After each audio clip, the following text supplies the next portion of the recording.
Good evening, ladies and gentlemen out there in YouTube land. I am Deleted Scenes, human being American and YouTube Baronin. And I'd like to welcome you to tonight's episode of Live from Sparkwood in 21. This series chronicles the 1990s cult classic television series Twin Peaks, created by David Lynch and Mark Frost. Its 25 years later sequel, The Return, plus the films of David Lynch. Now that we have covered all of those, we're going into movies and television that were inspired by Twin Peaks. And tonight we are going to air the Psych episode Dual Spires, which has several Twin Peaks cast members as guest stars. Psych was a series that ran on the USA Network. Full disclosure, I did not watch the series. But I have heard a lot of good things, and it's one that I may revisit at some point down the line. All right. Joining me on this odyssey are, of course, my fellow panelists, who I refer to as the super fans, Netters Network. Hello there. I've got cookies in the oven, so I'm going to dash away for a second. Last call, Troy Pacelli. Hello. And Aged Boomer. Hello. Thank you for having me. You had a really good reserved seats the other night. I thought the guest was spectacular. This new guy, I've never been on with him before, seemed like a decent chap, so I invited him on, and Boomer was... He definitely is a face for radio. Funny man. Very funny. By the way, I saw F1. I really enjoyed it. It was good. You got to it. Cool. Yes. Right on. All right. I need to do the same. Mm-hmm. All right. So I would like to say hello to everyone currently joining us on X. I can't see you, but I know that you're there. I want to say hello to everyone currently joining us in the live chat. The man, the myth, the legend, the voice of Northern Oklahoma, the tired midnight blogger. Nothing to see here, citizen. It's channel member Curtis Selby. Also joining us, channel member JPRPH1. Faithful Blue Wrench, channel member The Bird Woman of YouTube. Watch out for her channel, Fluff Chick Productions. It's Connie Cleary.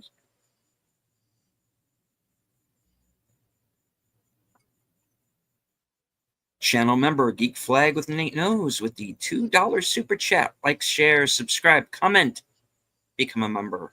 Indeed. Thank you, sir. All right. Enigma Severus. FKHC 2005, sometimes known as Tim. Who flaked out on his own live stream. We need to talk, ladies. We need to talk. Andrea Black joining us. Hi, Andrea.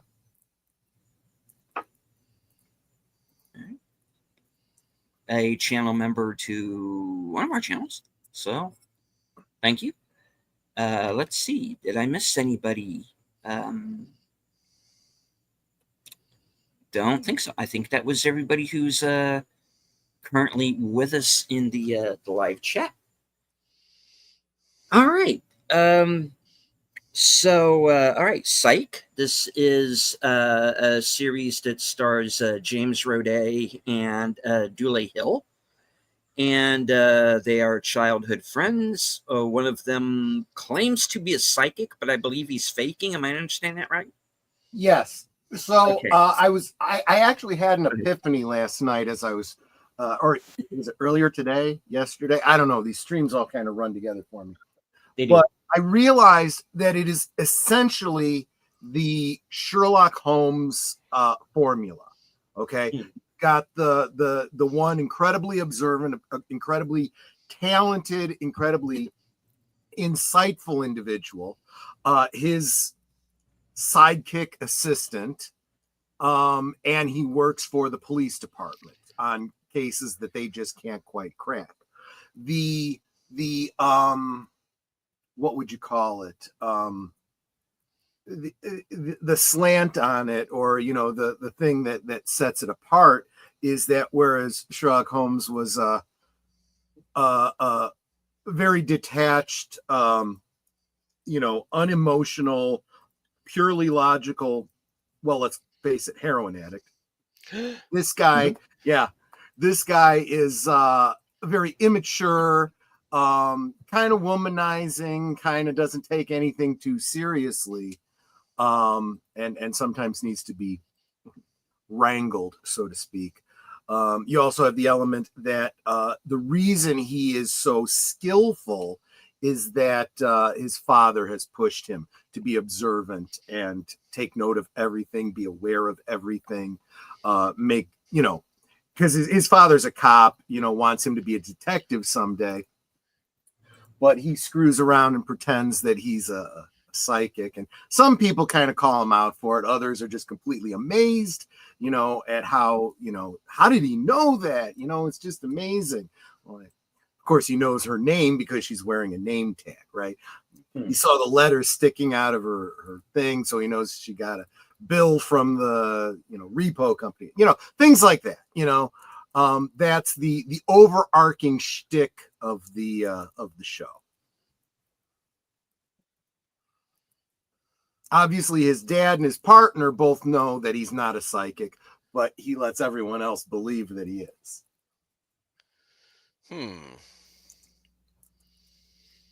So it's like the opposite of medium.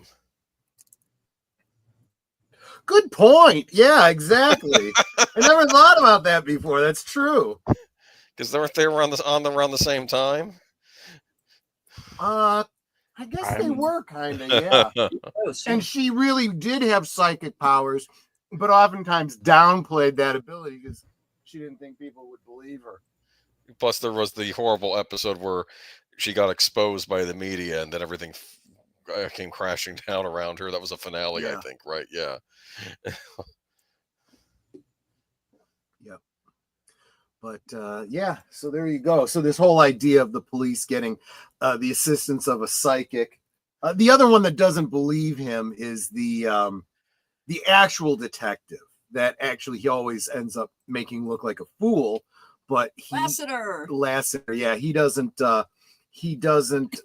believe he's a psychic, but also can't really argue too much against his results, Because he gets the results. Exactly. Yeah, I just gotta pair up Cosme and then we'll be ready to go. All right. Let's see here. I don't want members. There we go. So, as I said, didn't watch the show. It's one I may revisit here in the future. So this is going to be a first watch, and you will be getting you will be at least getting my genuine first reaction to the show. I know what that reaction is going to be. Ooh, You're gonna laugh. I know you're gonna laugh. I hope so. John actually came up with a scam of being psychic because he knew so much about a crime. They were looking at him as a suspect. I had forgotten the details of the early episodes. This one is obviously one of my favorites, and in a certain way, he does end up with a kind of a Moriarty character later on in the show, played by Ali Sheedy. Interesting. Nice. Okay. All right. You said Ali Sheedy. I'm intrigued. She's only in like 2 episodes. Don't get that excited. Huh. Oh, she's in a couple because she's his nemesis. Yes, exactly. But that's okay because the pretty blonde detective is in almost every episode.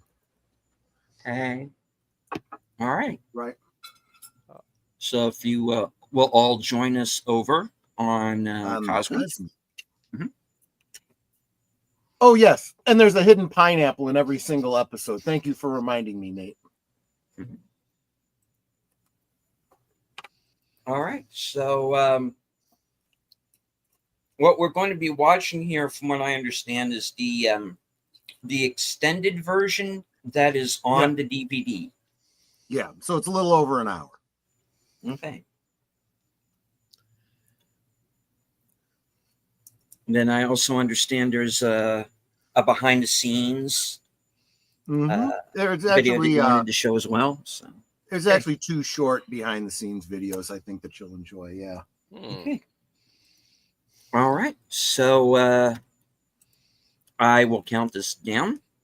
Okay. And let's see. Hello also to Lady Mist, Hi, Lady Lester San Jose, Hi, Lester. and always joining us in Cosme Santiago Chavez. Good to see you, sir. All right. And Sergeant Garatino. Oh, nice. Good to see you, Sarge. All right. All right. Dual Spires in 5, 4, 3, 2, 1, go. And I do have to apologize. I don't have subtitles for this because it is the DVD version. Gotcha. Oh, is that a bunny? Yep.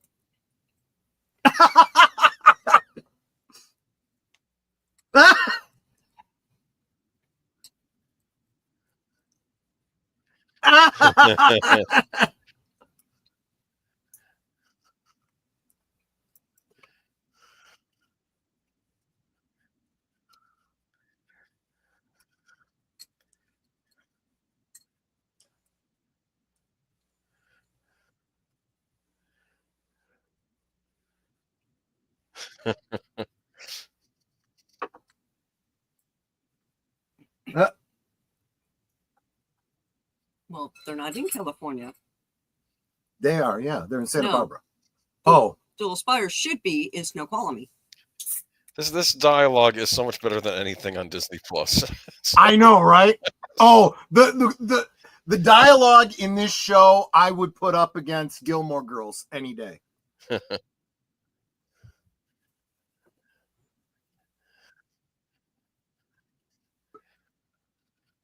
Cinnamon pancakes. That's all I got to say. Mm.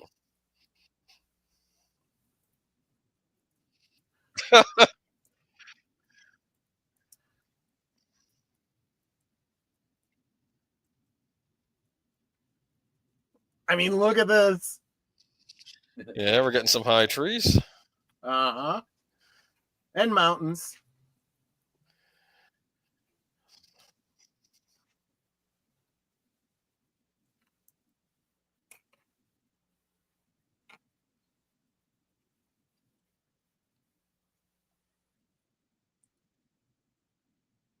Aha.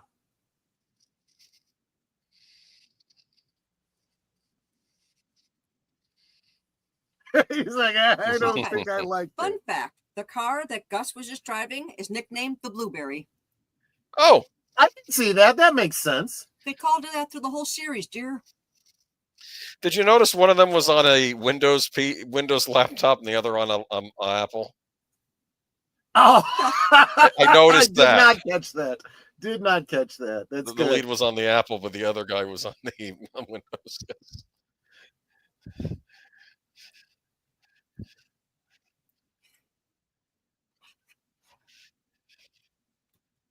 Watch him end up back at the car.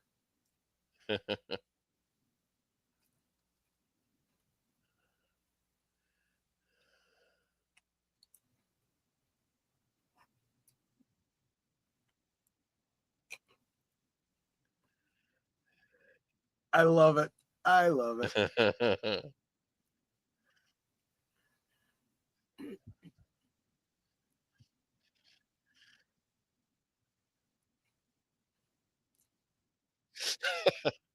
Oh, yeah. Good point.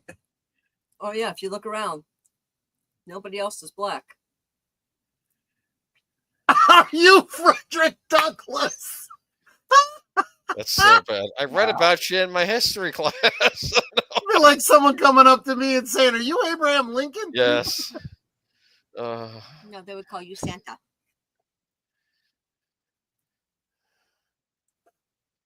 Hey. You can call me Bob.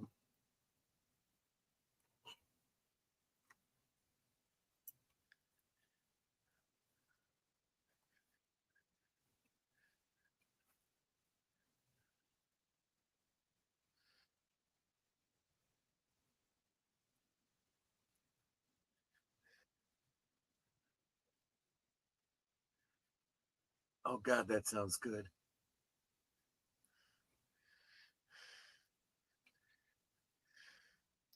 Hey. I recognize her.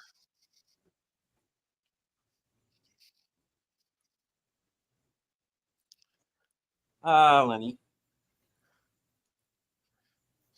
Andrew Jackson.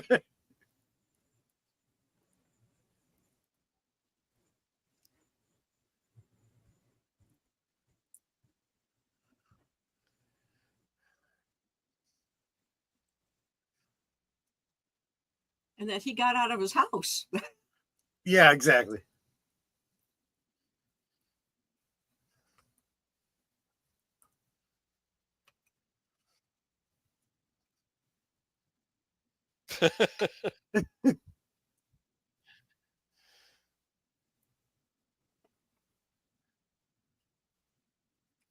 Looks like pumpkin to me.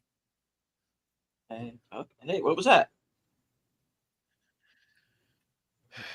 I didn't know about the blueberries, Nate. Well, that's right. Oh, look at his face. Gus is like a foodophile. What's in this? That's probably wondering. Right Cinnamon. now. I know. Now I got to try and find a recipe for cinnamon pie. Gus also has this ability to sniff something and be able to tell you exactly what's in it. Oh, interesting.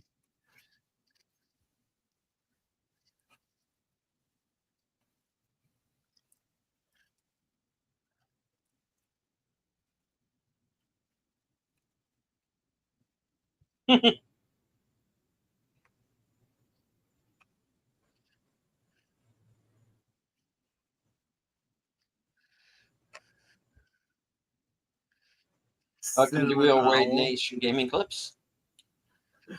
The owls are not what they seem. They're made out of cinnamon.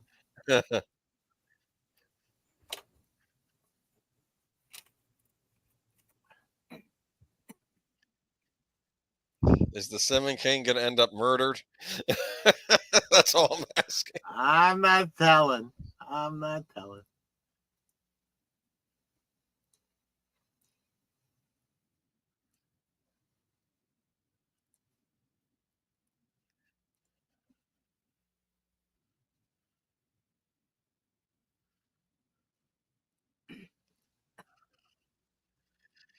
Well, they could have be out of town.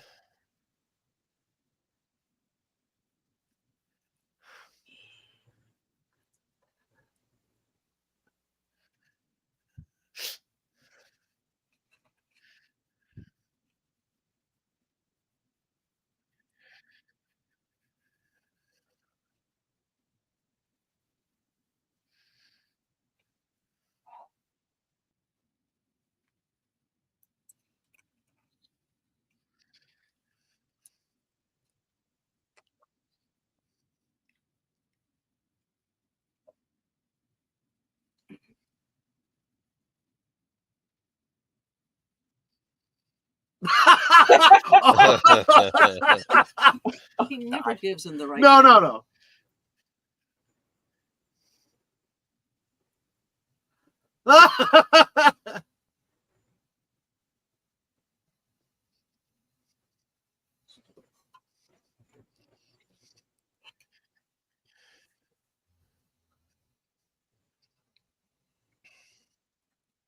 We will find your niece.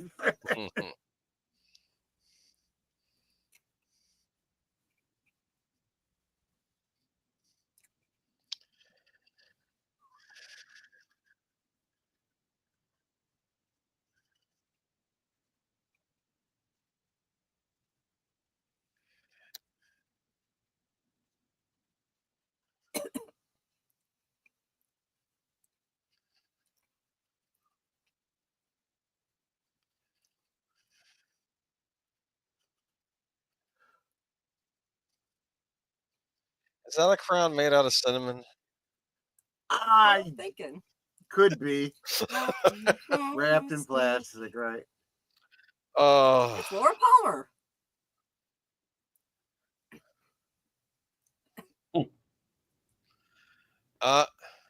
That's pretty meta. yes.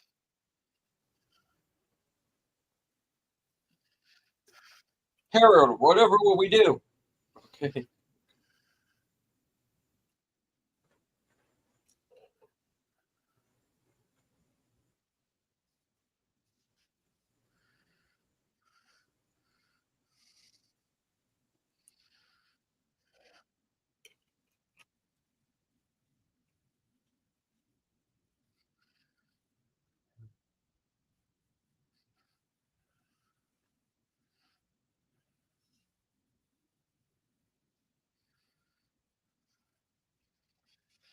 Oh, Not only is he always introducing Gus as a different weird name, it's usually a play on the fact that he's black.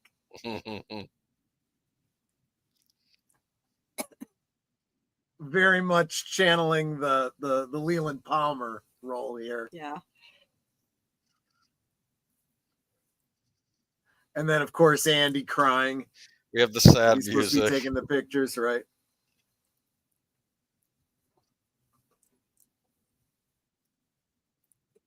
Yeah, it's not Laura's theme, but it's very evocative. Because Laura's right there. Right. Oh, and that guy's supposed to be Hawk, I'm Yep. sure. Right. The sheriff's played by the guy that was the shut-in. Right. I'm sure you It's pointed like, out already. okay, he's hanging over the body with his mouth open, right where her boob is. It's like you might And want hello to to move Big your Al head down or Presents. up. Hey, welcome. I'll be joining Who Al this killed Friday. Paula for Friends Merrill? with Friends.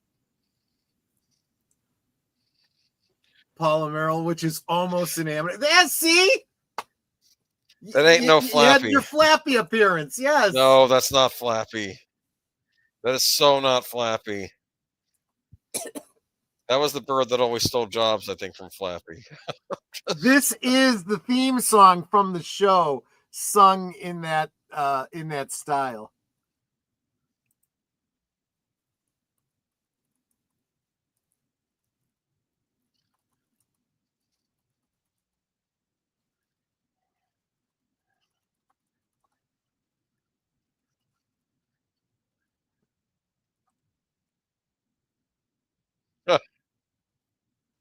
That's pretty cool.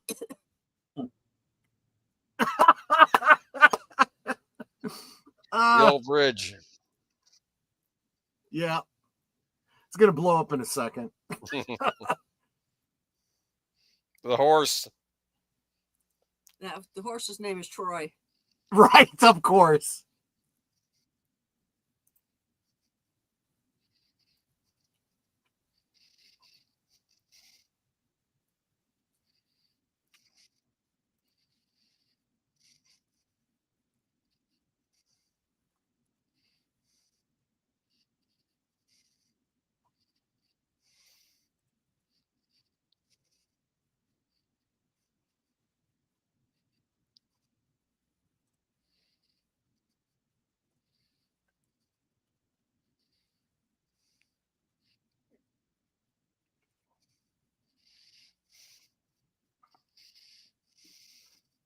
In case it wasn't clear, I just had to look it up to confirm. It was Julie Cruz who was singing that that version of the theme song.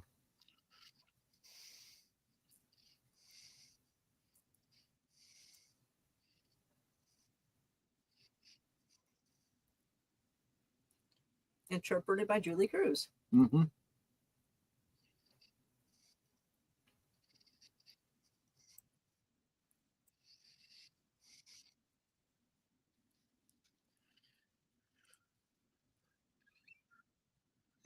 What? The rickshaw.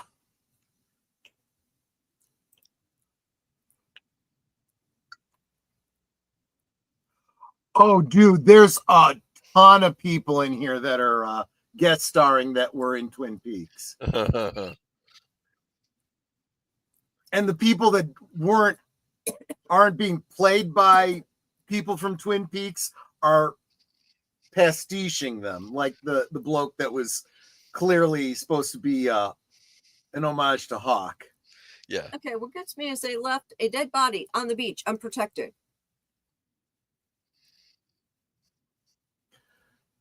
So that's Sean's father. Mhm.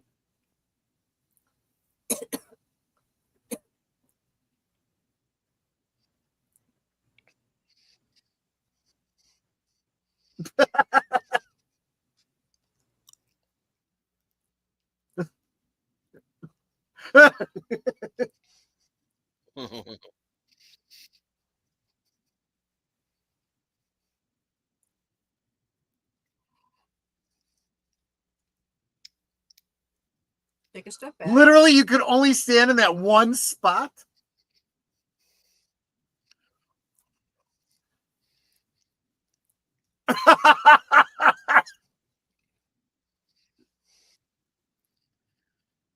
Bicycle Oh, it no. is.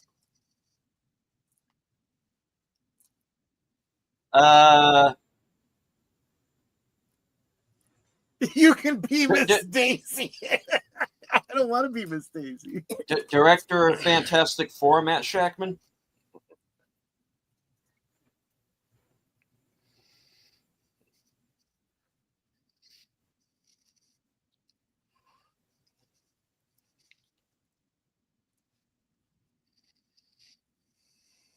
Coconuts.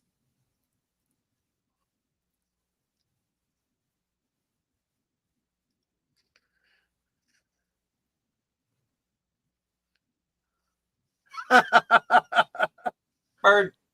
Uh-oh.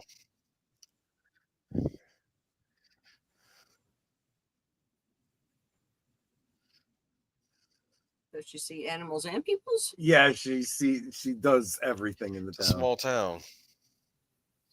So that wasn't the Old West.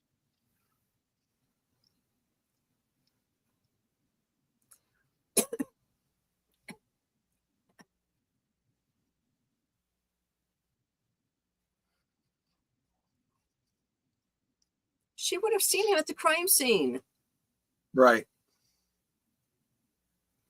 We now return to no peripheral vision theater. Yeah. Do the thing. Do the patient thing.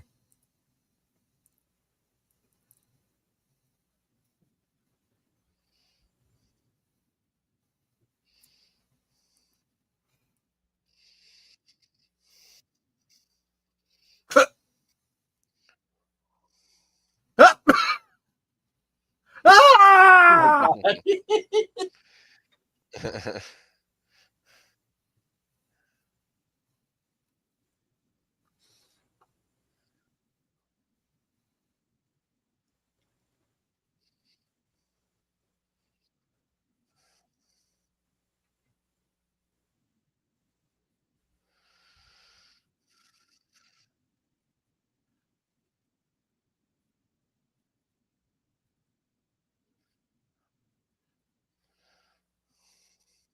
Except that the earring belonged to the boyfriend.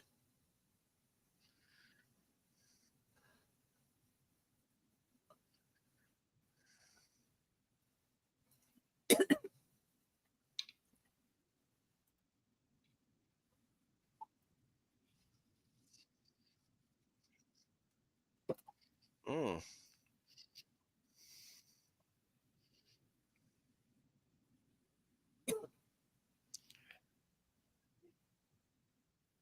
What? I don't know what it is, but His tummy ache is resolving itself. oh boy. Wow. That's a big one.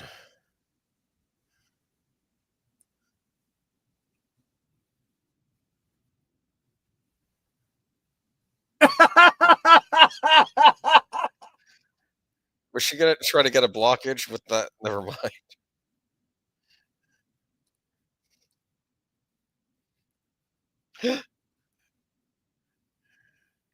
Here we go. Oh, That would have been too much. I like that. Of course. Well, I had to make an appearance in the show somewhere.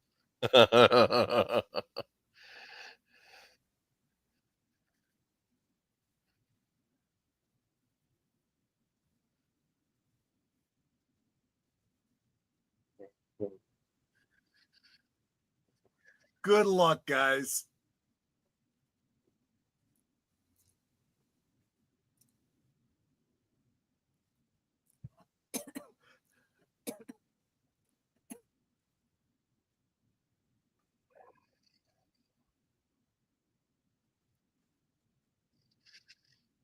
The thing is, he doesn't even know that they're chasing. He's being chased. Yeah, probably not.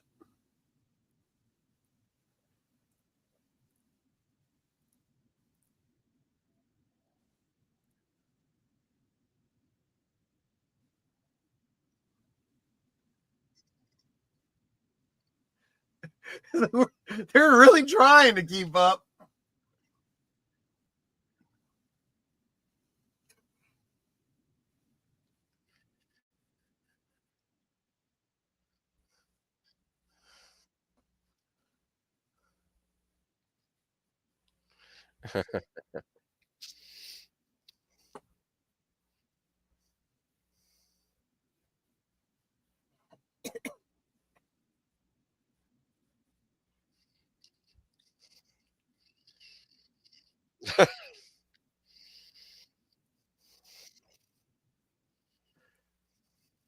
So Nate says that the creative team behind Psych, which includes Frank's, initially considered asking David Lynch to guest star in this episode Dual Spires, but ultimately decided against it.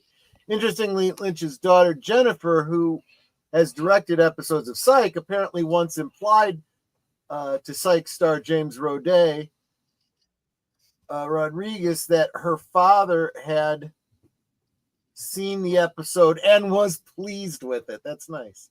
Look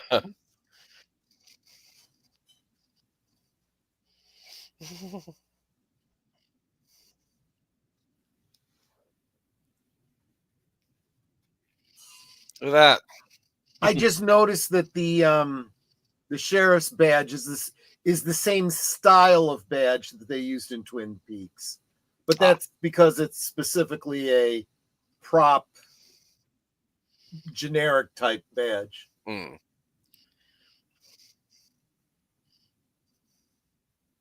hello to you, Sanji. Hey, Sanji.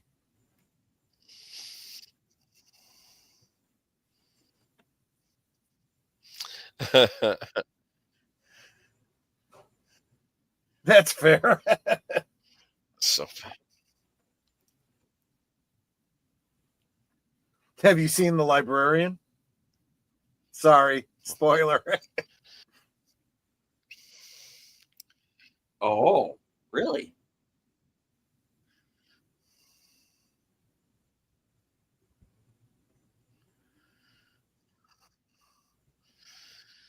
oh no.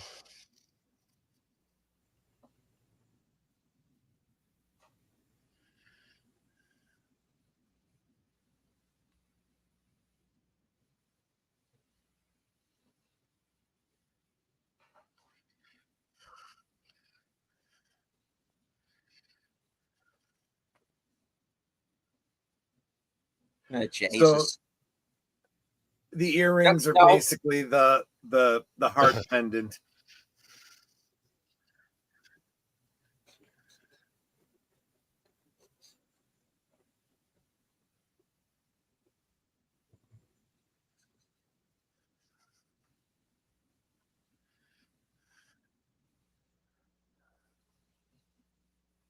Hey.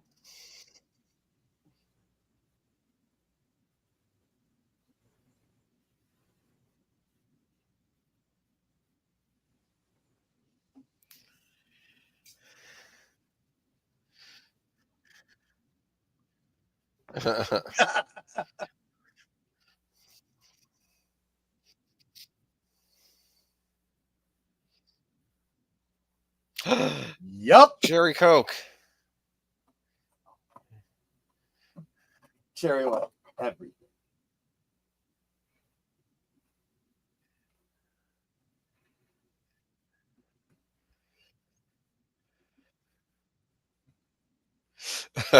A black man all in one day.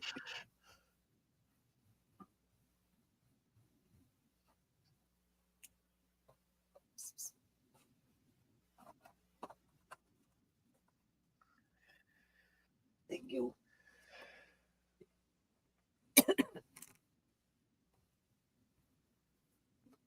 Uh-huh.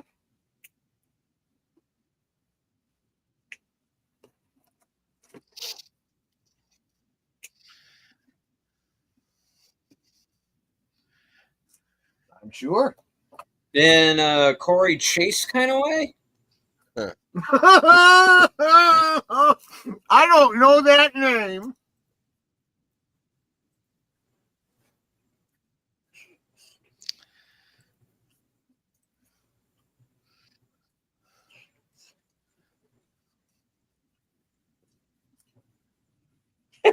One of these things.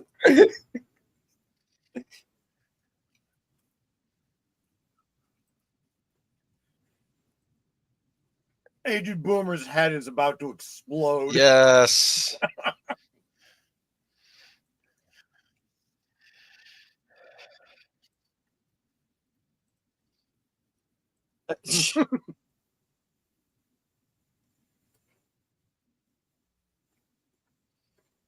Earl Wyndham.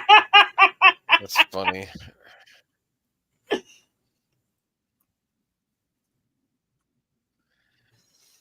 What?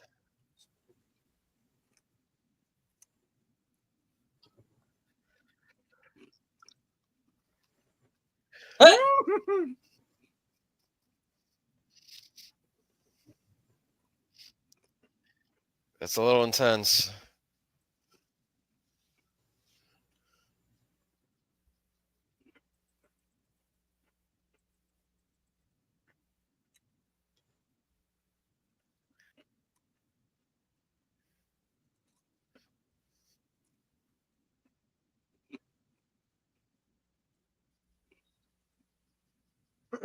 What?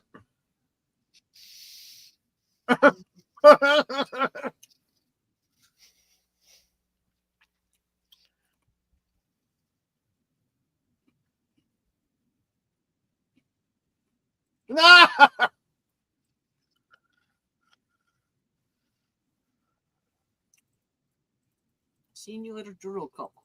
Yeah.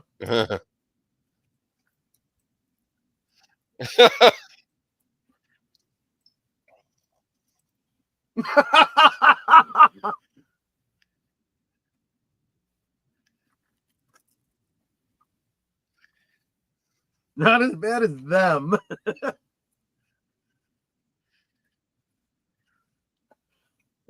Jiminy Christmas.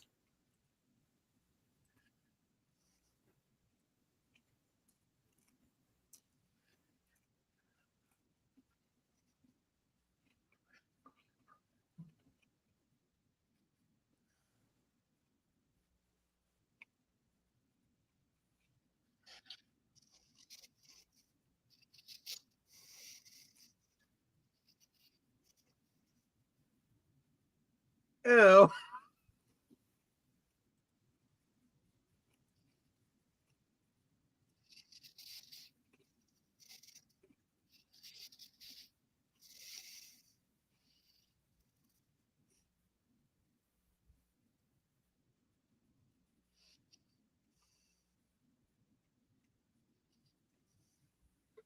And do you live where, man? I mean, Yeah, exactly. I mean, Like I know where everyone lives in this town that I've just come to.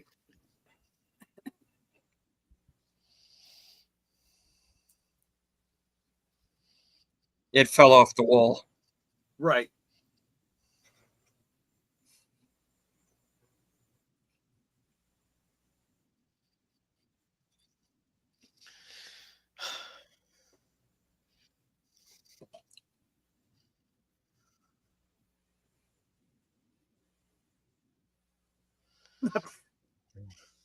The heck?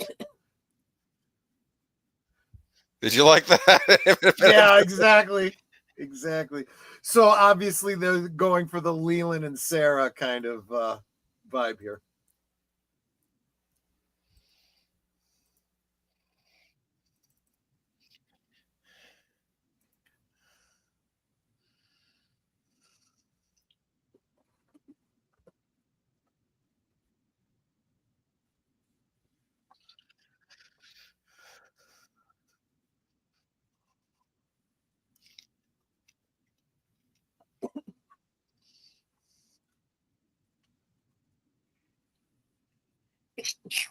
Bless you. Bless you. Thank you.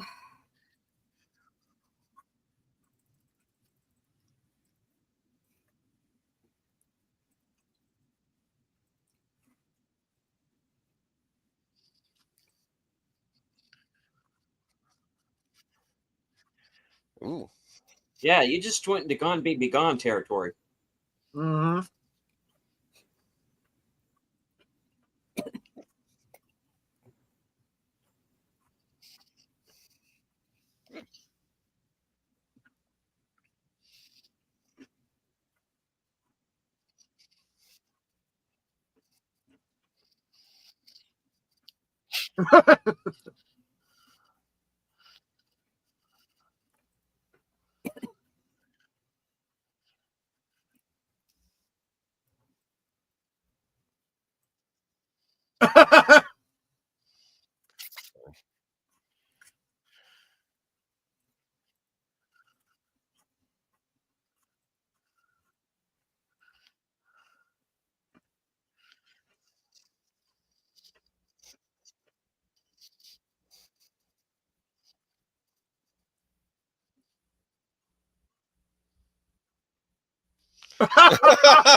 Did you like that?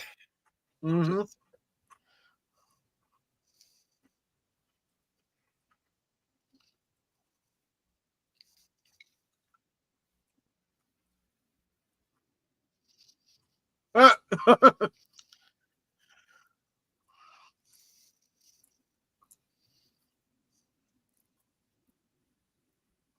Looks like.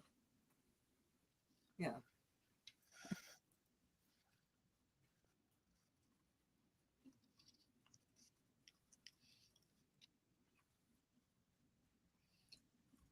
Harry is?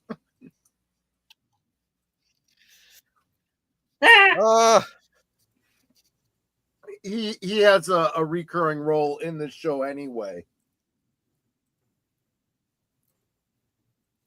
So they had to find a way to work his character in. Into the episode. Uh-huh.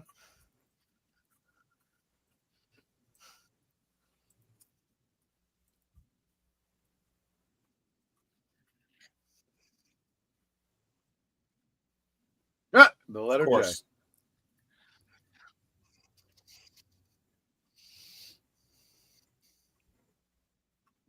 Did you like that? Oh, Oh no. he wasn't done.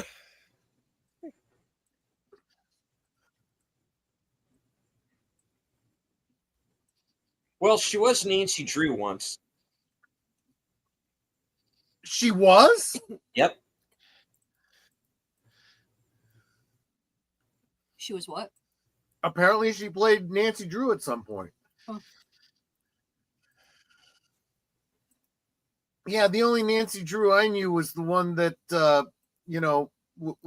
was on Dallas and posed for Playboy. Well, yes, there has only been one that has counted correct, but still.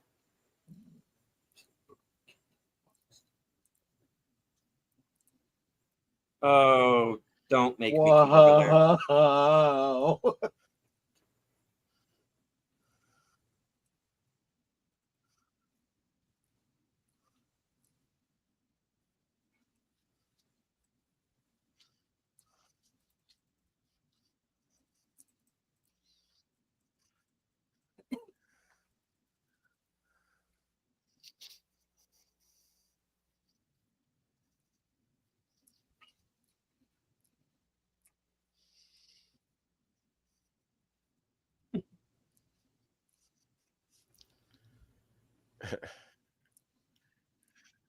JS.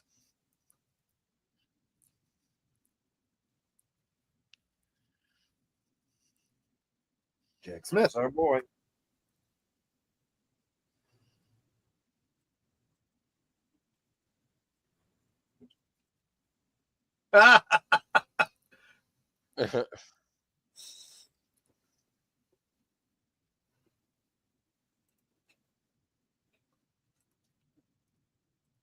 Oh, jeez. Jeez.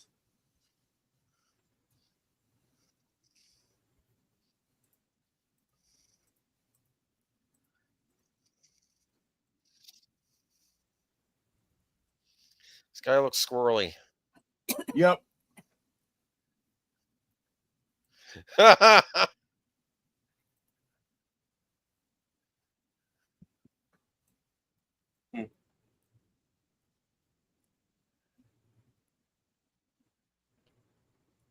Yeah.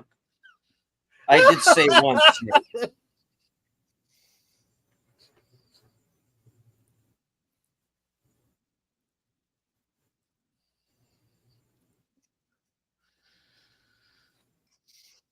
Oh, it was a TV film from 2002. Yeah. Okay, yeah. I didn't even know it existed.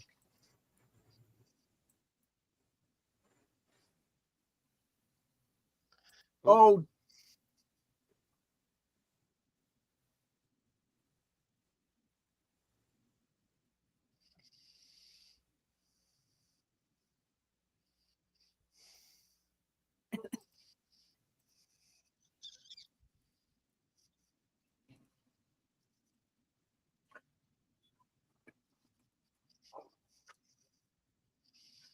He's autistic. Yeah. And he can't ride a bike worth a shit. Eyesight. Yep. He's got bad eyes.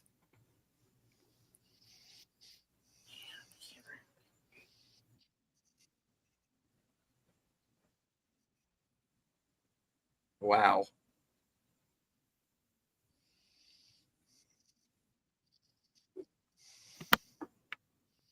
Okay, I take back the biker mark, buddy.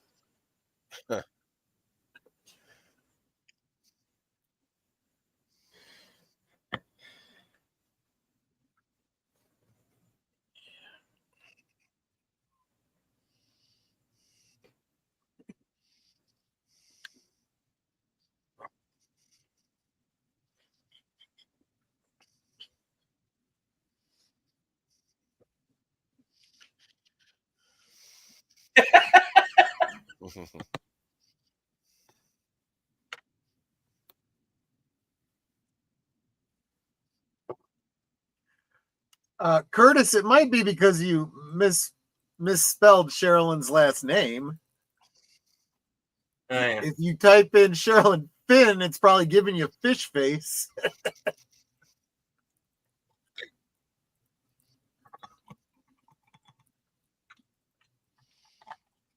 No!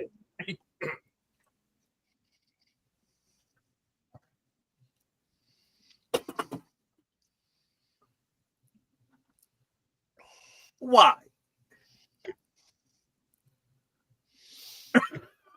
5 shots of her boots.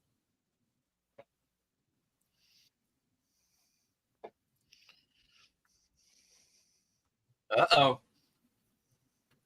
Randall. Of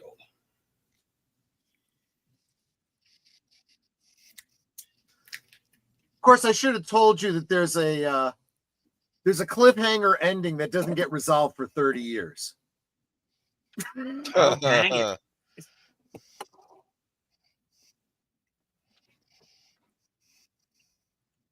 Well, I survived the first one. What the hell?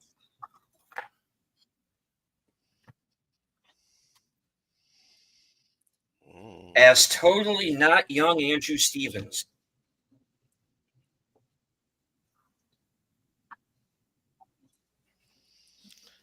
Da, da, da. Right.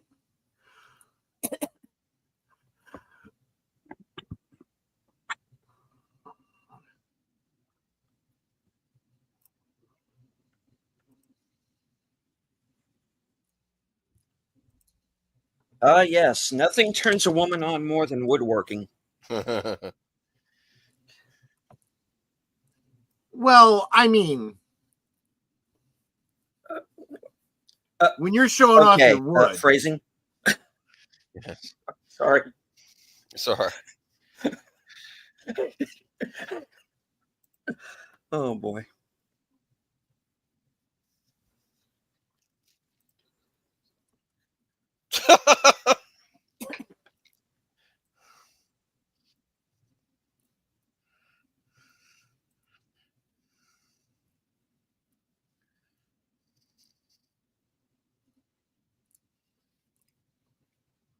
get your wood out of her face. I said that already.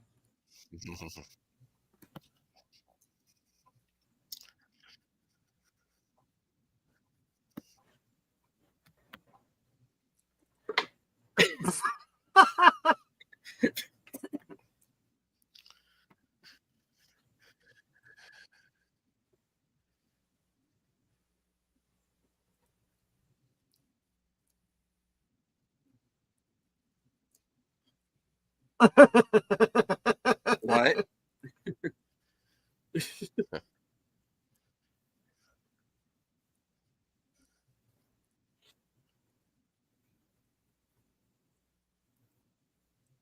I can work with that.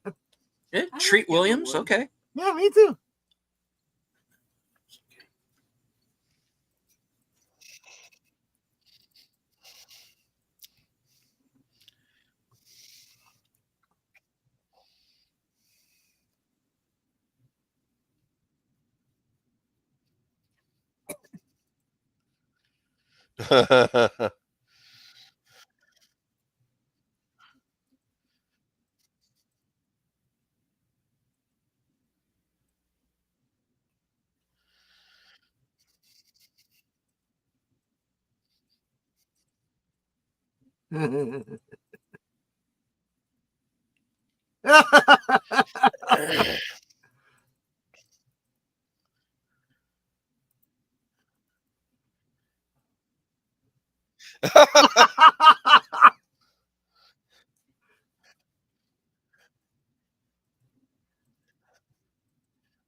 like every Friday night.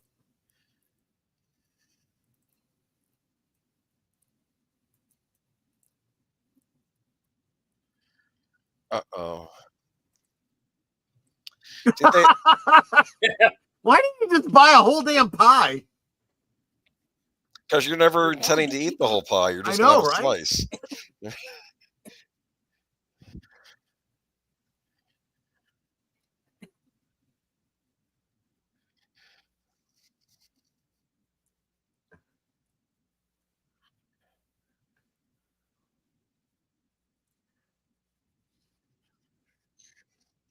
Don't be dead.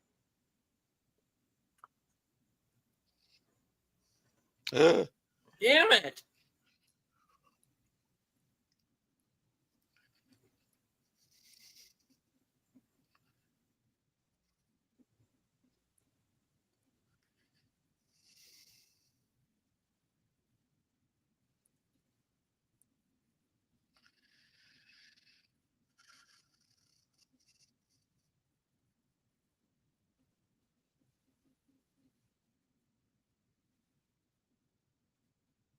That's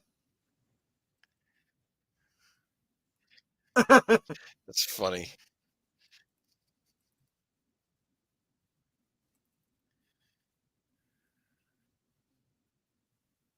Checkers.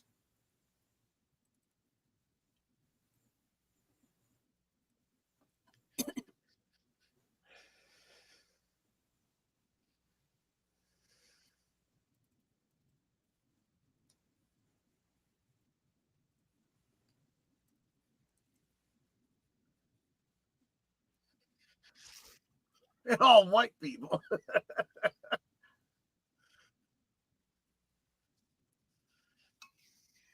He knows that the library has an internet connection.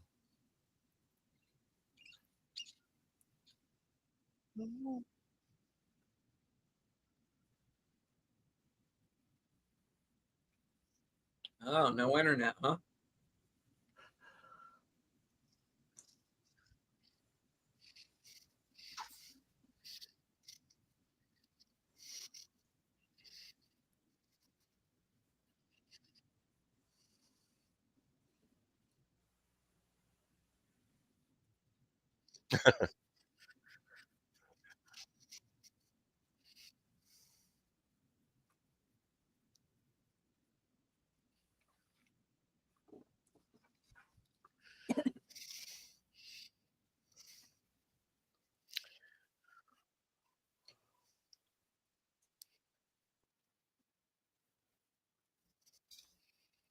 Yes, but you have internet, so you can contact people.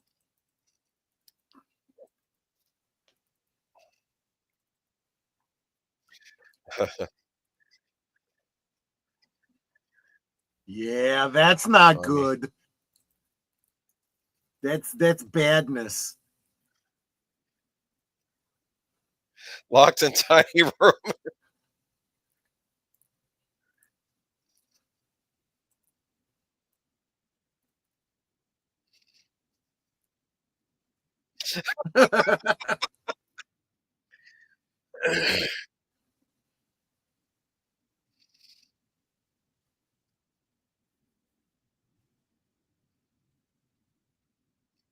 Here's Johnny.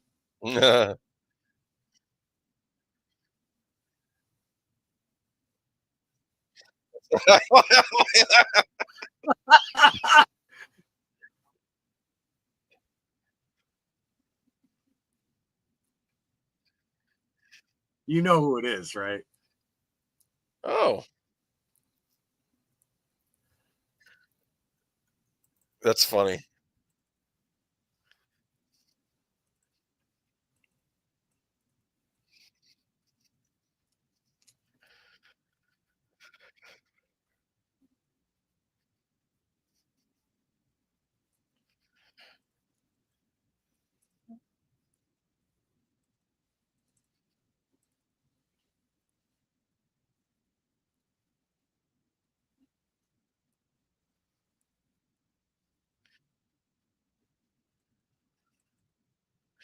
Uh huh.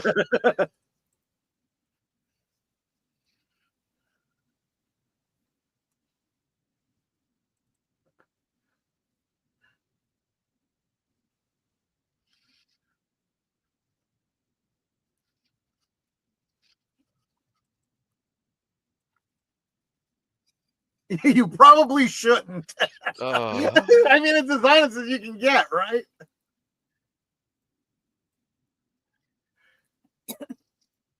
It's covering the bases.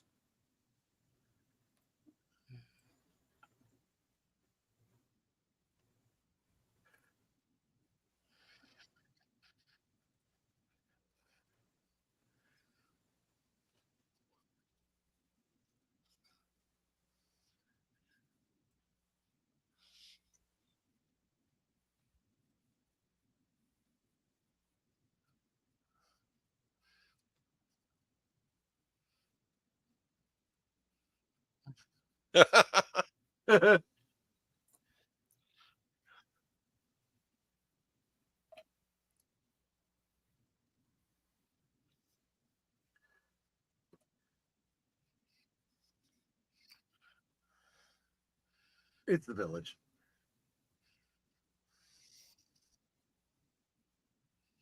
Yep.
Mm.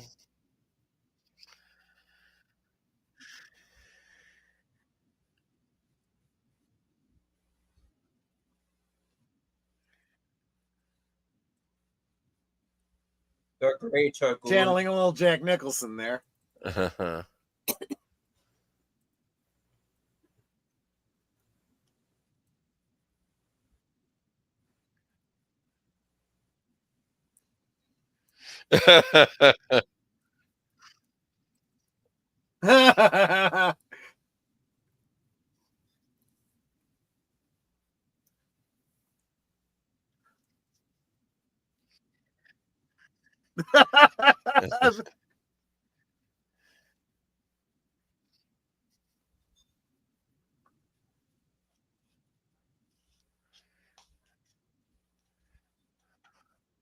I mean, even blind people can tell what direction you're in by listening. Okay, this last segment has like a metric shit ton of Easter eggs. You can't catch them all. Huh. It's definitely for watching over and over and over again. I never realized how tall he was. He's dancing like the little man Yes! of the place.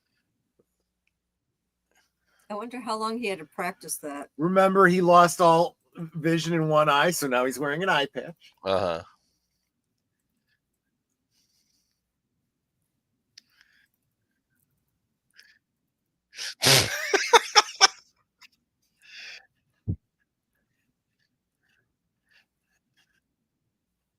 Ah, What? damn fine cup of coffee. Cider. Right.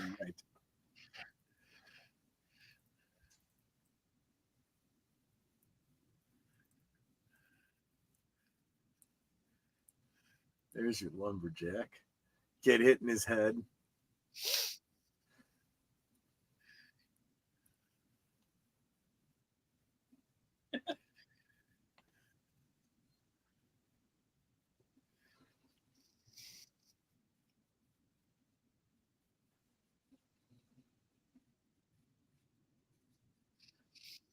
I mean, this actually does make more sense. He's barking at a dog.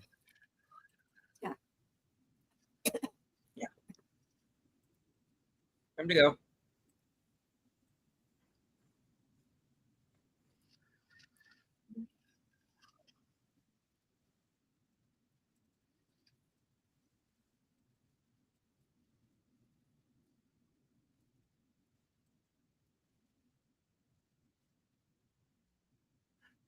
And he's dancing with the picture in the back there, like Leland. A lot to pick up there. Right? Yeah. Do you think people who'd never seen Twin Peaks would have been lost in this episode? I'm sorry, say again? You think if you hadn't I already think seen people who have Twin never Peaks, you seen would be Twin wondering what's Peaks would going be on? lost in this episode. No, well, you could watch this just as a Psych fan and be okay with it and just know you're missing a lot of references to something else. But the whole show is like that. I mean, they homage and pastiche all kinds of things on this show.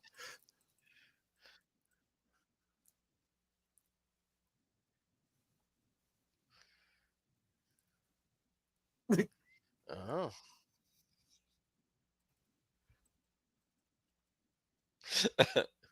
He is right.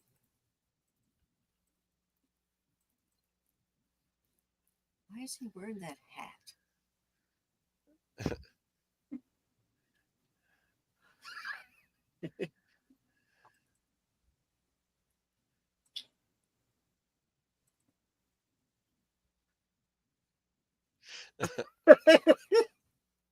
I like how they just keep the bit going.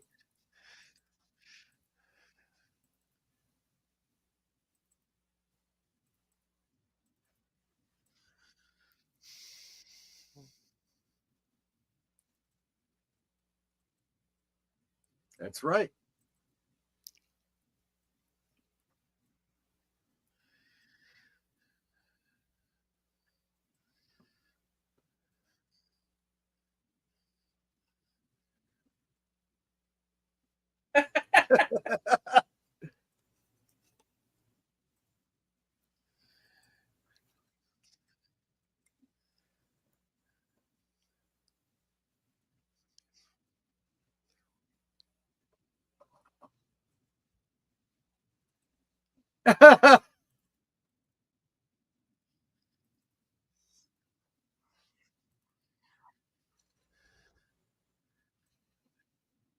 There you go.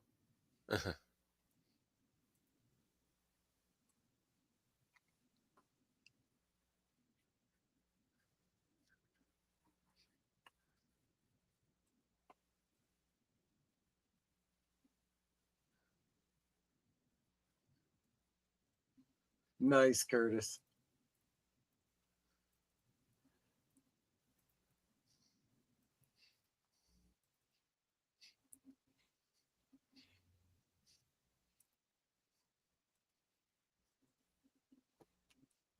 That was something I liked about this episode and Psych in general.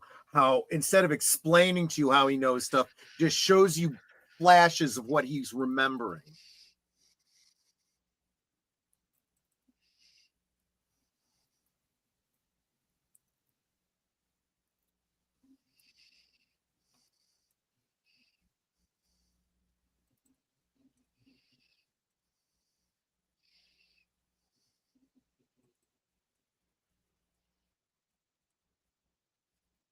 Mm-hmm.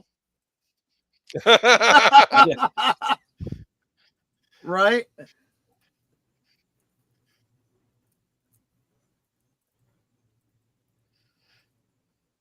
It's true.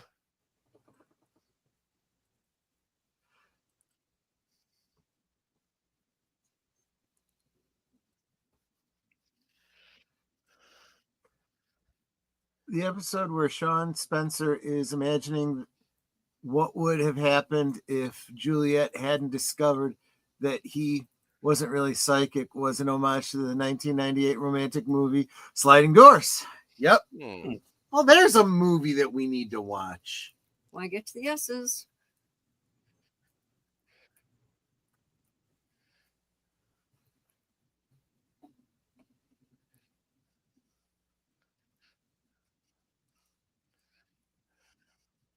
I totally missed that his name was Jack. One-Eyed Jack. And Chris Pratt, that's where he got his start on Everwood. Hello, Slasher Fred.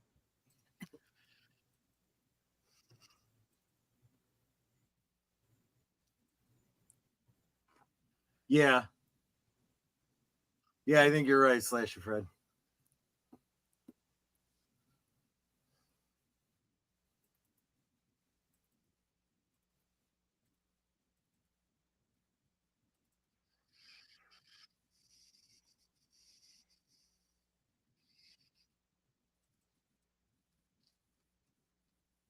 Okay, well, there you go.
You got to expect that in like 30 years, though, like I said. See?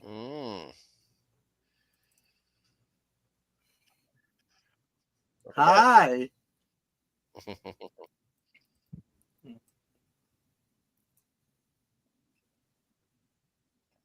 I'm not dead. Look at this.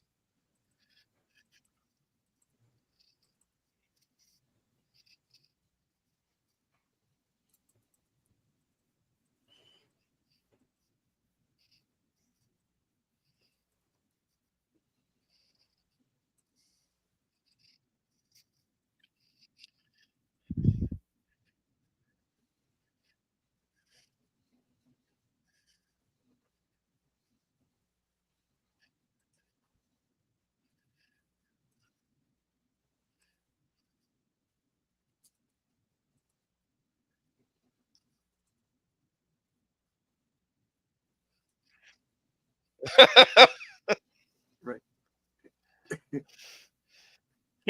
Wait, what?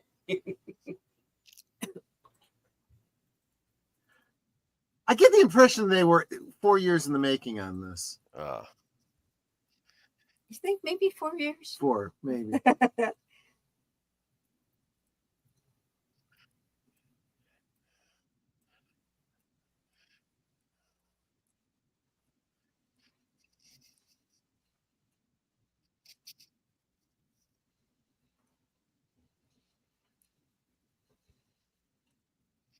That's right. I remember the Clue episode. You're right.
Best everything.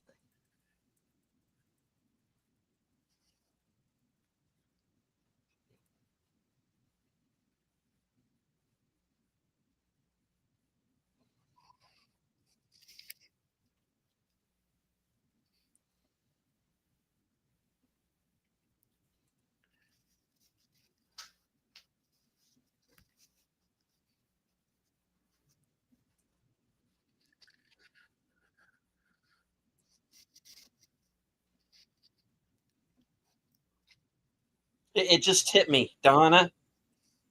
Yeah. Mhm.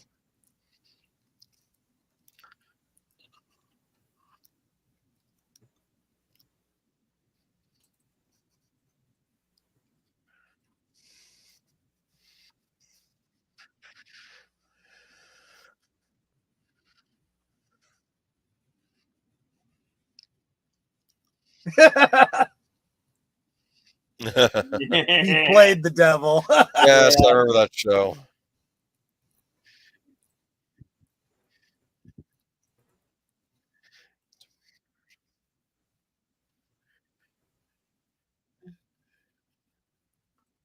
Wouldn't be surprised, yeah. Strange and wonderful.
They sure did.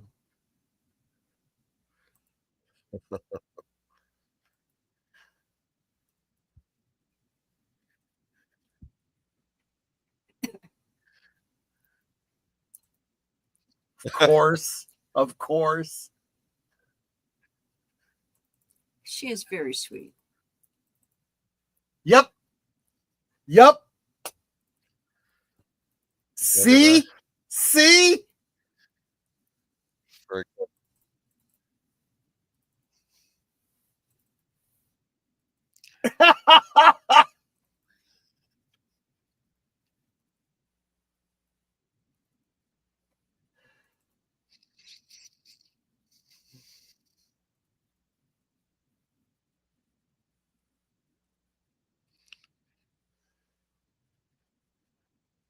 See? See?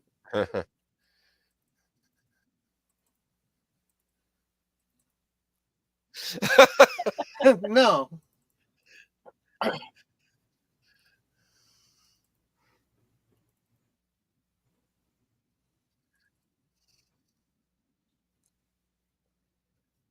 Oh, It's my Oh. mom.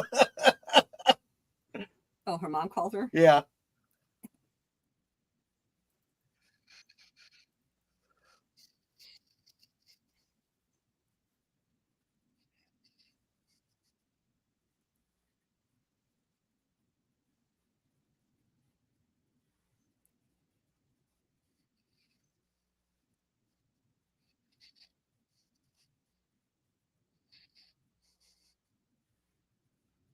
Yup. Hmm.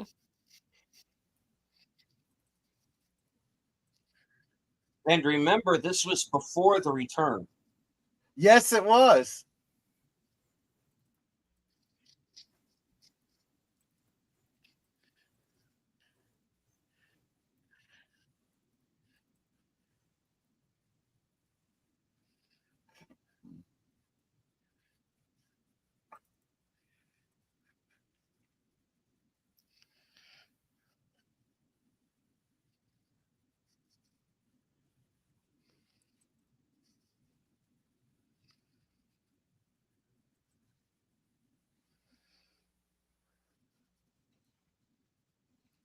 There you go. You know, I want to bring up a point. Uh-huh. You can parody something and still treat it with love and respect. Which I think is exactly what they did Yeah. here. It's a little harder to see when you if like deleted, you haven't seen other episodes of this show. So the goofy over the top elements of it are the Psych elements, not them making fun of Twin Peaks. You know what I'm saying? When you've seen however many seasons of this show, and then you get to this one, you're like, okay, all the goofiness is Psych, but they're taking the Twin Peaks stuff really seriously, and I think that's what they were getting across too, was that they wouldn't have wanted to do it if they weren't taking it seriously. I don't remember if it was in these clips that we just saw, or if it was something else that I saw, that Sherilyn Fenn had been saying that she was actually a fan of Psych before they asked her to do this. She watched the show, so it's kind of like, okay, you guys were fans of my show, I'm a fan of your show. Yeah, I remember the Clue episode. I mean, I'm sure I remember the Alfred Hitchcock one, but Alfred Hitchcock's been done so much, they tend to blend together in your mind, The West Wing. Okay, I didn't really watch The West Wing, so I didn't catch that. Yeah, I really like him, so I'd love to see more stuff that he might be in. We're here to investigate something or other and eat pie. What is the other thing? I don't remember. Investigate, solve crimes, and eat pie. Not in that order, because we start out by eating the pie. Yeah, exactly. Whose idea is it to watch this? That was pretty much yours, wasn't it, Joe? Probably. If I didn't, then Aged Boomer probably suggested it, and I was like, yep, I got it on DVD. It's all me, but I don't know. I'm trying to think of other television shows that did a Twin Peaks parody. I know that there was a reference to it on an episode of Northern Exposure. Well, there was the whole Simpsons bit with who killed. Well, of course, that was kind of both Twin Peaks and Who Shot JR. Oh, all right. Mm-hmm. And there was a show, a sitcom called Anything But Love. Oh. That had Richard Lewis, may he rest in peace, and Jamie Lee Curtis. Oh, that's right. We have all of those on DVD too. There was an episode that had a Twin Peaks segment in it. I don't remember. He has a. I am not leaving this newsroom until I find out who killed Hannah Schmankman. Wow. Yeah, and yeah. So that was one that I remember. I do have the trivia sheet pulled up, so I might be able to run across something we missed. When Sean mentioned at the beginning of the episode that somebody in Washington, yeah, you caught this one, invented silent window shades. Of course, he's referring to Nadine. James Roday co-wrote the episode. Mm-hmm. In a nod to Twin Peaks, Paula's friend Jack is blind in one eye, making him a one-eyed Jack, the name of the Canadian casino. And of course, at the end, he's got an eye patch, just like Nadine. And he's got the little red suit on to be the little, just like the little man from another place, the arm. Several of the guest stars who starred in Twin Peaks are playing parodies of characters from the original show, right down to their names. Most notably, Sheriff Andrew Jackson, parody of Harry S. Truman. The Wood Woman is the same actress who played the log lady in Twin Peaks. At least that's how she's credited. And to put a Psych-esque pop culture spin on things, Sheriff Jackson's son is named Randy Jackson. after the music exec American Idol judge. I caught that too. Paula Merrill is the name of the principal victim, an anagram of Laura Palmer, of course. The episode contains amazing 7 guest appearance from the 90s TV show. Dana Ashbrook, Bobby Briggs as Bob Barker. Ray Wise, Leland Palmer is Father Wesley. Lenny Von Dolan, Harold Smith, who played Sheriff Andrew Jackson. Sherilyn Fenn, Audrey Horne, plays Maudette Hornsby. Cheryl Lee, Laura Palmer, who played Dr. Donna Gooden. Robin Lively, Lana Budding Milford, who played Michelle Barker. And Catherine E. Coulson, the log lady who played the Wood Woman. This was not the first Cinnamon Festival Sean and Gus have been to. In the pilot episode, Sean remarks that Gus could not take him, just like he couldn't take him at the Cinnamon Festival when they were 6. The author, that one I missed. The author of the book about golf that Sean puts on in the library is Earl Wyndham, of course, a reference to Wyndham Earl. Sean gives Gus the alias Lodge Blackman, a nod to the alternate plane, the Black Lodge. Yeah. When Sean and Gus go upstairs in Sheriff Jackson's home, there's a focus on a ceiling fan, just like in the Palmer's house. Bob Barker is dancing with a picture of his daughter, Paula, like Leland does with the picture of Laura. Of course, we know about Julie Cruz singing the Psych theme song. The name of the newspaper in the beginning is The Great Northern. When Sean and Gus first meet Maudette, played by Sherilyn Fenn, she asks, "Isn't Cherry the best?" referring to her soda. In Twin Peaks, her character, Audrey Horne, investigates a brothel and ties a cherry stem in a knot with her tongue. And it's probably in a reference to the cherry pie rather than the cinnamon pie. Yeah, well, yeah, cherry, of course, is referenced often in Twin Peaks, as the cinnamon is in this episode. Gus and Sean find Paula's hidden journal in a black bear with a noose around its neck. Laura's secret diary was hidden with Harold Smith, who ended up hanging himself. When Gus and Sean enter the doctor's office, she tells them that they'll have to wait. Her next patient, which is a bird, is the same breed as the witness, Waldo, the minor bird, Yep. that was present at the murder of Laura Palmer. Father Wesley's hair is inexplicably white, major difference from the last time Gus and Sean saw him. This is a nod to Ray Wise's character in Twin Peaks, having his hair turn white overnight. Jack Smith is seen wearing one eye. Okay, I mentioned the eye patch already. The mayor's name is Douglas Fir, after the name of trees in Twin Peaks. Yeah, I caught that one too.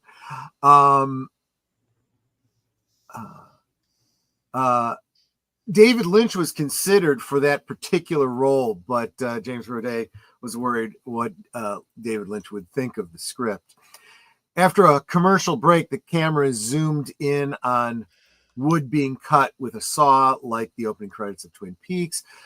Deputy Frost is a reference to Twin Peaks' Native American Deputy Hawk and its series co-creator, Mark Frost. When Gus and Sean walk into Dr. Gooden's office, there are coconuts on the counter. Dr. Jacoby in Twin Peaks hides a tape from Laura in a coconut in his home, and Cheryl Lee played Laura in Twin Peaks. Where was the pineapple? You said there's a pineapple in every episode. It was there somewhere. I don't know where it is in every single episode. The breathy, ethereal Twin Peaks-esque version of the Psych theme is performed by Julie Cruz, of course. Cinnamon King Owl Trophy is named Leo. This is both a reference to the owl motifs in Twin Peaks and Leo Johnson. The Sawmill Diner, a nod to the sawmill in Twin Peaks, along with the mention of it getting burned down, which happened in both shows. Spot the pineapple in a bowl of fruit on Bob Barker's table. There you go, Netter. Uh-huh. The Cinnamon King and Paula share an earring, just like Laura and James Hurley each had one piece of a golden heart necklace. Initially, Gus suspects Jack Smith of killing Paula because he's a creepy dude in a creepy place, much like Harold Smith is suspected of killing Laura for the same reason. Sean tells Maudette that Gus tells Maud there's a typo here. That Gus needs a date for Betty Boop night at the Roadhouse, a local hangout spot in Twin Peaks.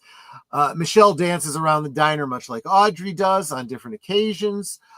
When Sean and Gus see Randy riding on a bicycle, the song Baby Did a Bad Bad Thing is playing. The song is written and performed by Chris Isaac, who also starred in Fire Walk With Me. Gus comments, we need to pitch this to Mark Burnett. Mark Burnett is a television producer, writer, director, known for reality shows such as Survivor, The Apprentice, and The Shark Tank. The moose head can be seen laying on Bob Barker's living room. This is a nod to the stag head laying on the table in the police station in the first episode of Twin Peaks. The end credits are identical to those of Twin Peaks, but feature a picture of Paula Merrill in the same outfit and pose as Laura Palmer. I can imagine Cheryl Lee telling the girl that played that role, well, welcome to the club. I had no speaking lines either. When Gus claims to know all the small town newspapers in California, Sean asks Ridgecrest, to which Gus replies, the Daily Independent. The Daily Independent is indeed the local newspaper of Ridgecrest, California. At Bob Barker's cabin, there's a painting of a general resembling Dana Ashbrook's, Bobby Briggs' father in Twin Peaks, Major Briggs. Don S. Davis, who played Major Briggs, guest starred in Psych's pilot episode as Camden McCullum Sr. Paula refers to another person in her diary as the letter J, just like Laura did. Both girls worried someone was reading their diary. Yang's book was edited by Dr. Ann Powers. The real book, Reincarnation and Rebirth, hidden inside the golf book sleeve in this episode, was authored by an Ann Power PhD. Everything about this episode, from the title to the guest stars and the pilot line, overly dramatic acting, the theme song, are a nod to Twin Peaks. No, I'm glad they told us this in this trivia list. Otherwise, I never would have gotten that one. At 50 minutes, including ad breaks, this episode is significantly longer than the average episode of Twin Peaks, which is usually 42 episodes if ad breaks are removed. While John DeSantis, the 7-foot-tall man, did not star in Twin Peaks, he did star as Lurch in the new Addams Family series, just as Twin Peaks giant Carl Stroidkin, yes, that's correct, appeared in as Lurch in the Addams Family film. Oh, the movies, right. Right. Gus asks to poke around, then he says peek, as Sean says peek as well. The call number emailed to Sean is F796.352.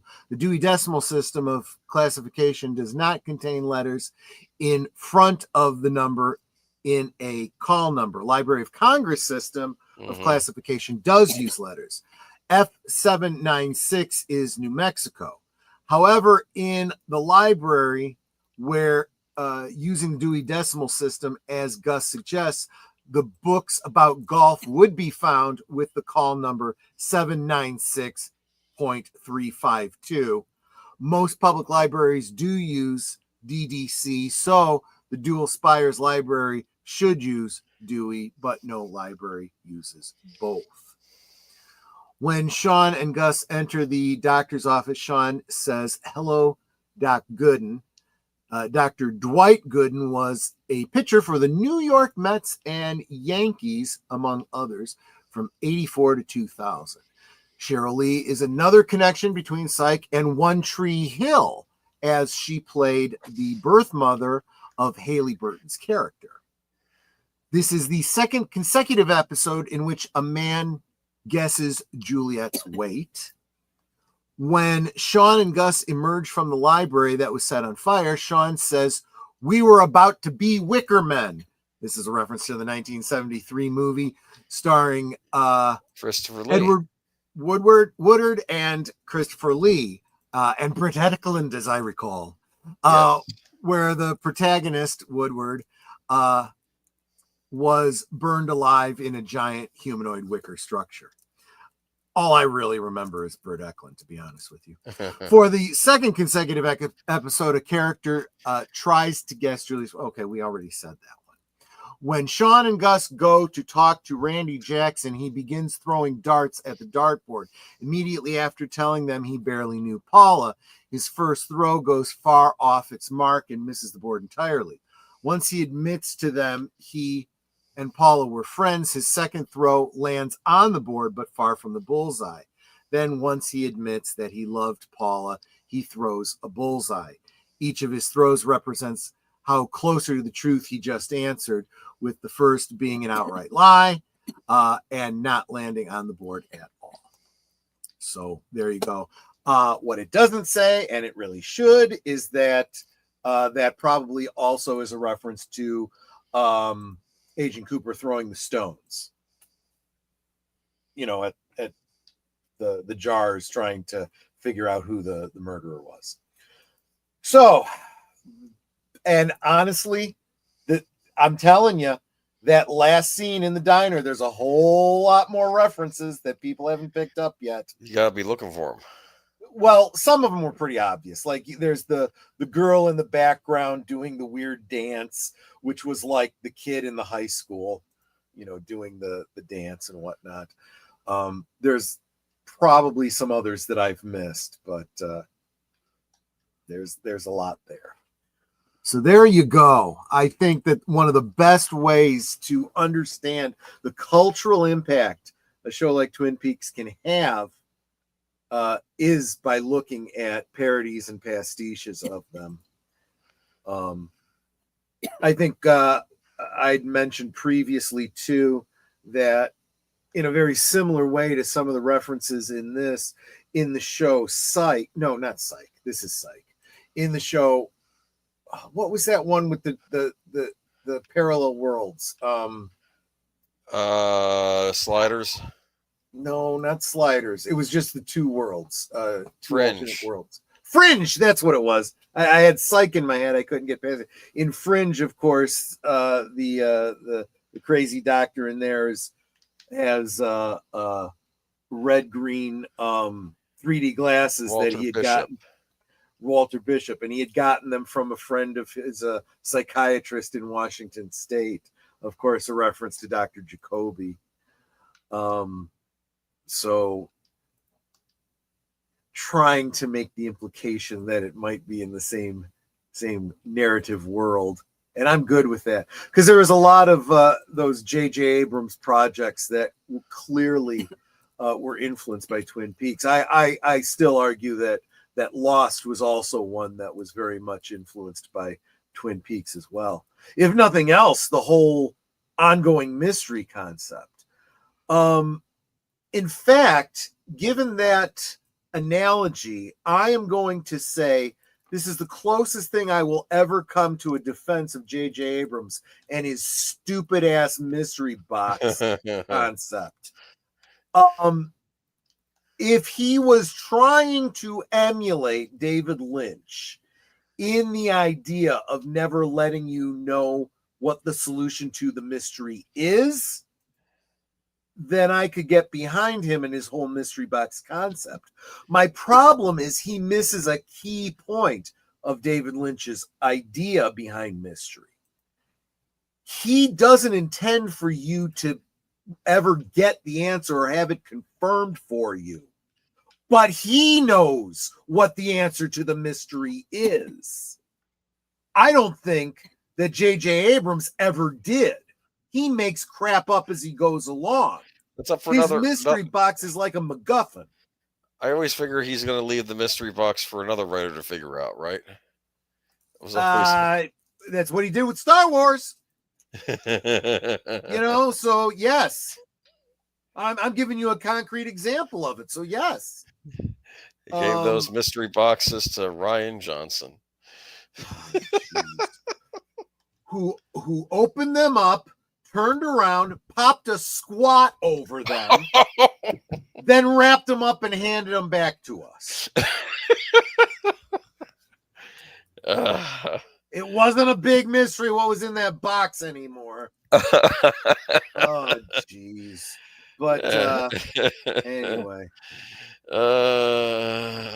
Anyway, you didn't think I was going to get that much talk and lore related to David Lynch and Twin Peaks as we did from this little parody episode. Well, it was a love letter. Yeah, it really was. And I liked all the cameos. It was great seeing everybody again. Wasn't it? Especially the gentleman who played the sheriff, because I know he had passed on. So yeah, it was good that he kind of got to do this. Yeah. That was this was a lot of fun. I'm glad you guys were amenable to doing this one. This one was really neat. Good.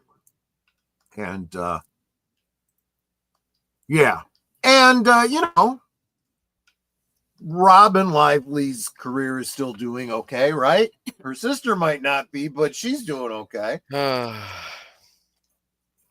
Forgot all about that. Yeah. Yeah, we never touched on that on Sunday. I just didn't want to touch that with a 10-foot pole. There's really not much to talk about. I mean, it's when it all first started going down, people were trying to compare it to what's his name? Jack Sparrow and Amber Heard. Aqua Wife. Yeah, whatever. And it's absolutely not the same thing. It is absolutely not the same thing. Nobody involved there is what you'd consider a good guy or blameless, It's just, oh my gosh, just a mess. Anyway, that's Dual Spires, everyone. Cinnamon pie. Oh yeah, that's right. I was going to look up a recipe for cinnamon pie. I assume cinnamon's in it. I need a recipe for cinnamon pie. Okay, for cinnamon pie, I recommend cinnamon pie from all recipes to make. What would you like? Start recipe, save recipe, send to phone, add to list, or hear next recipe? Never mind. I got one that looks really Alexa, good. stop. Thank you. Oh my gosh, that looks so good. Oh, I'm going to have to try this. Let's see. Cream cheese, brown sugar, eggs, heavy cream flour, cinnamon, vanilla, salt, ground nutmeg. Kind of makes sense. Nutmeg, sugar, yeah. Whipped cream. Oh God, oh God, oh Sounds God, oh God, delightful. get this. Cinnamon pie is okay. better than cherry pie because, as it was said in the movie Scanner Darkly, fruit pies are for old ladies. That's what the guy said. I don't know. If you can tie a cherry stem in a knot with your tongue, age is not really an issue.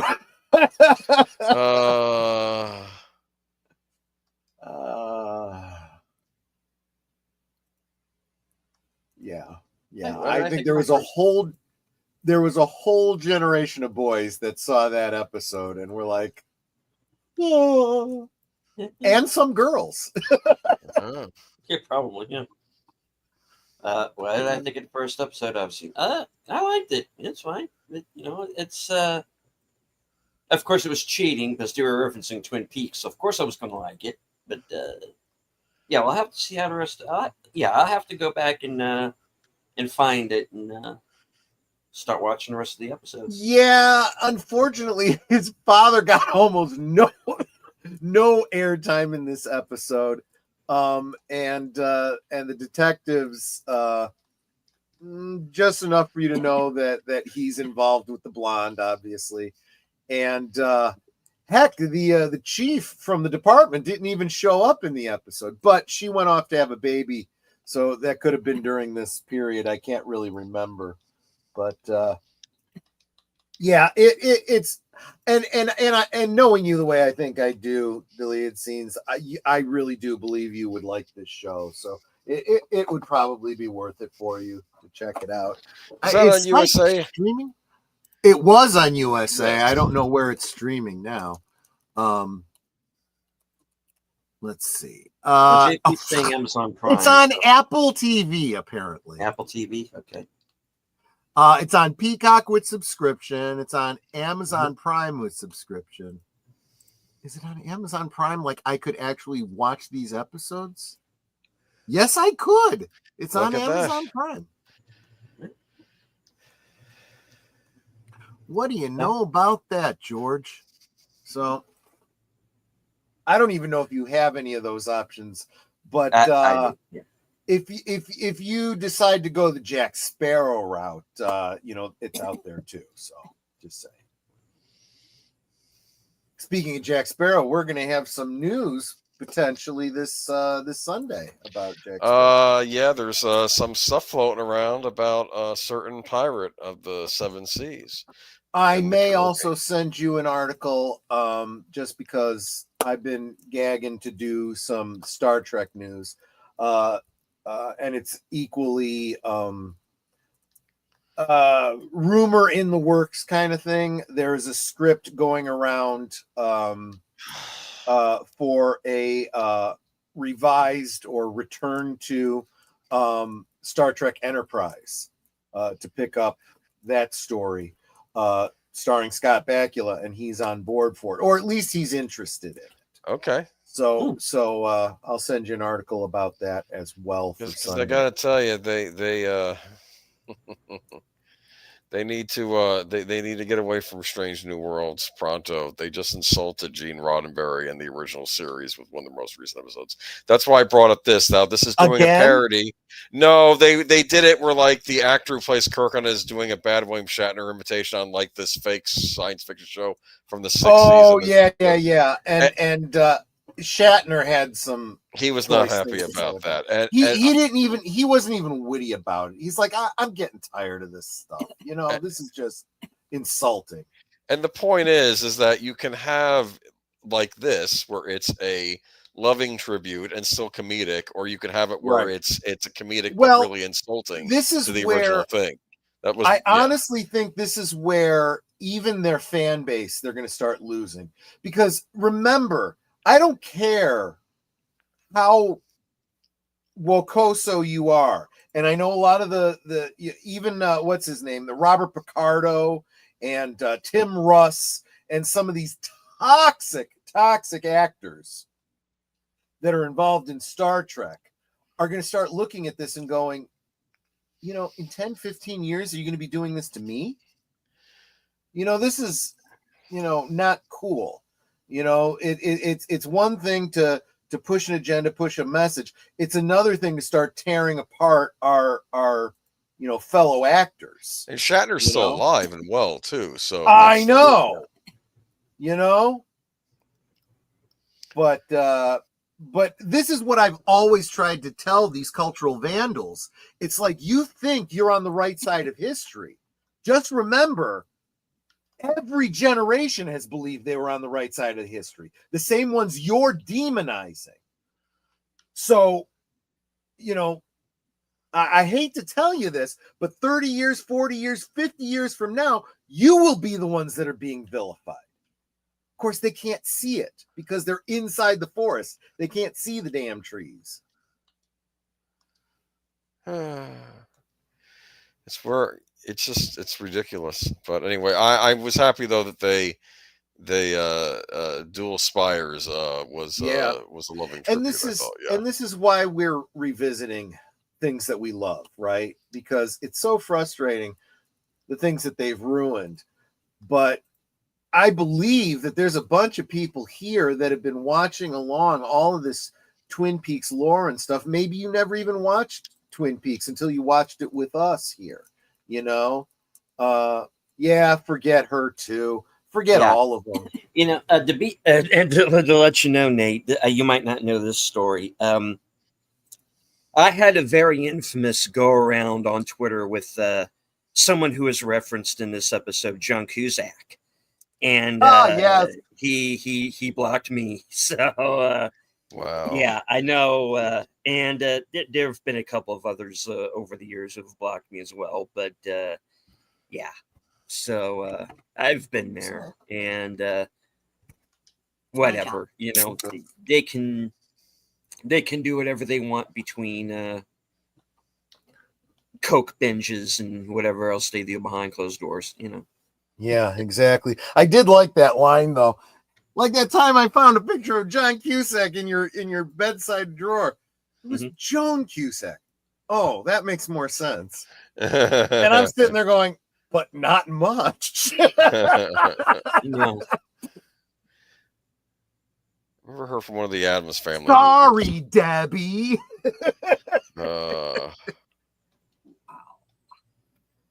All right. Tying it back to the Addams Family, which ties it back to Twin Peaks, right? There you go.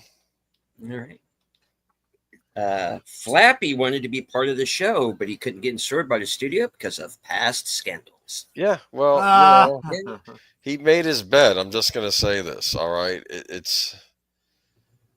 That's why it was a seagull at the beginning and not Flappy. That's what that's not. It's not even the same. Yeah, it's not the same bird. Come on, it's not even the same species of bird. It's ridiculous. What, you think they all look alike? I don't. That's what I'm saying. A seagull, Anyway. honestly, nobody likes seagulls. They're the worst. If I'm they bad poop on everything. So that's why we do this. That's why we share these things with you, stuff that you can enjoy that maybe you haven't seen in many years, or you may never have seen and didn't know even existed, like Twin Peaks, or like the upcoming Blake 7 in 1/2 hour over on my channel. We will be watching the second episode of season 4 called Power. It's a time bomb episode that they got to get out of the base before they get nuked. And if you were in Cosme here for Dual Spires, just stay there because just stay in Cosme. I am going to clear the memes and whatnot, so you can drop all new memes. But don't leave. So that's where we'll be.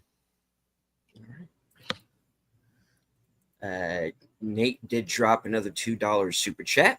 Oh, so, nice. Troy, Thanks. You earned this. Great idea. Thank you so much, my friend. I super appreciate that. And did I hear you saying next week we were going to do what did you say we were doing next week, Boomer? You made a suggestion. Oh, you mean for Friday? No. For this, for Life. Oh, well, I don't know. I mean, again, I don't know how detailed that episode was. I do know they did a reference to this on episode of Northern Exposure, but we can do whatever you guys want. I just was bringing that up. I had no idea. I don't know anything about Northern Exposure. I wouldn't even know the episode, so I'd be at a disadvantage even finding it. But I think I saw like 5 minutes of one of them. Patrick Dempsey was on it. He was, give me a couple days. Let me do a little Google foo. There might be some other shows that have some I would think so, yeah, parody elements to it too. That might be Seagulls are the buzzards of the coast. Well, don't besmirch buzzards too much. They are pretty valuable in helping to clean up, carcasses and stuff, because heaven forbid, the roadside, the state employees should ever take care of that stuff, so, but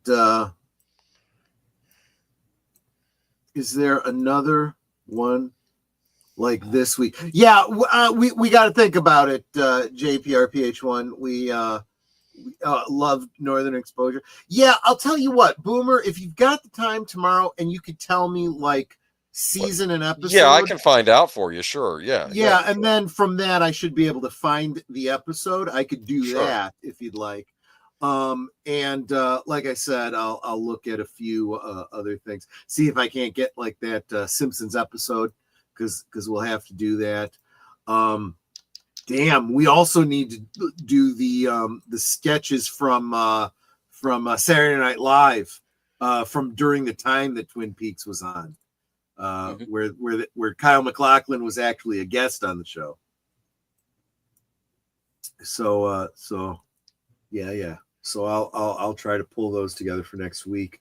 And the other thing about Blake 7, I have redone the opening and the closing.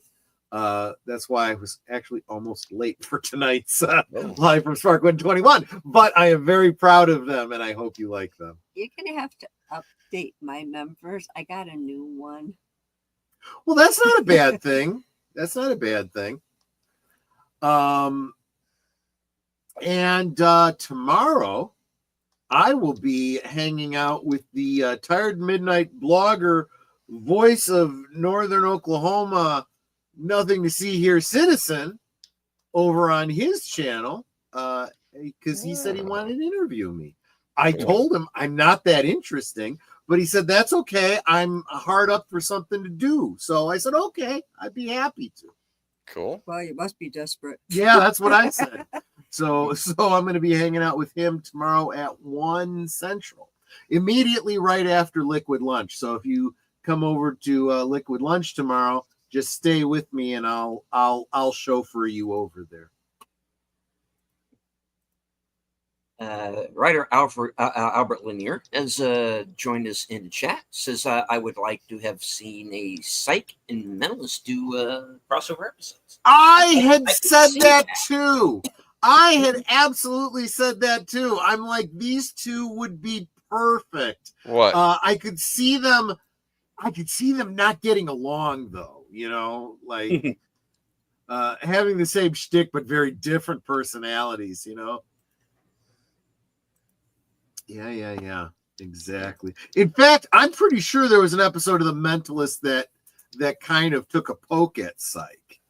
I believe not like the whole episode, but like a throwaway line where he, gives a little side eye to Psych, if I remember correctly. But that's some fuzzy memories now. Fuzzy memories. Not member berries. In fact, I'm having a fuzzy memory. What about something that's happening on Thursday on your channel? What's going on?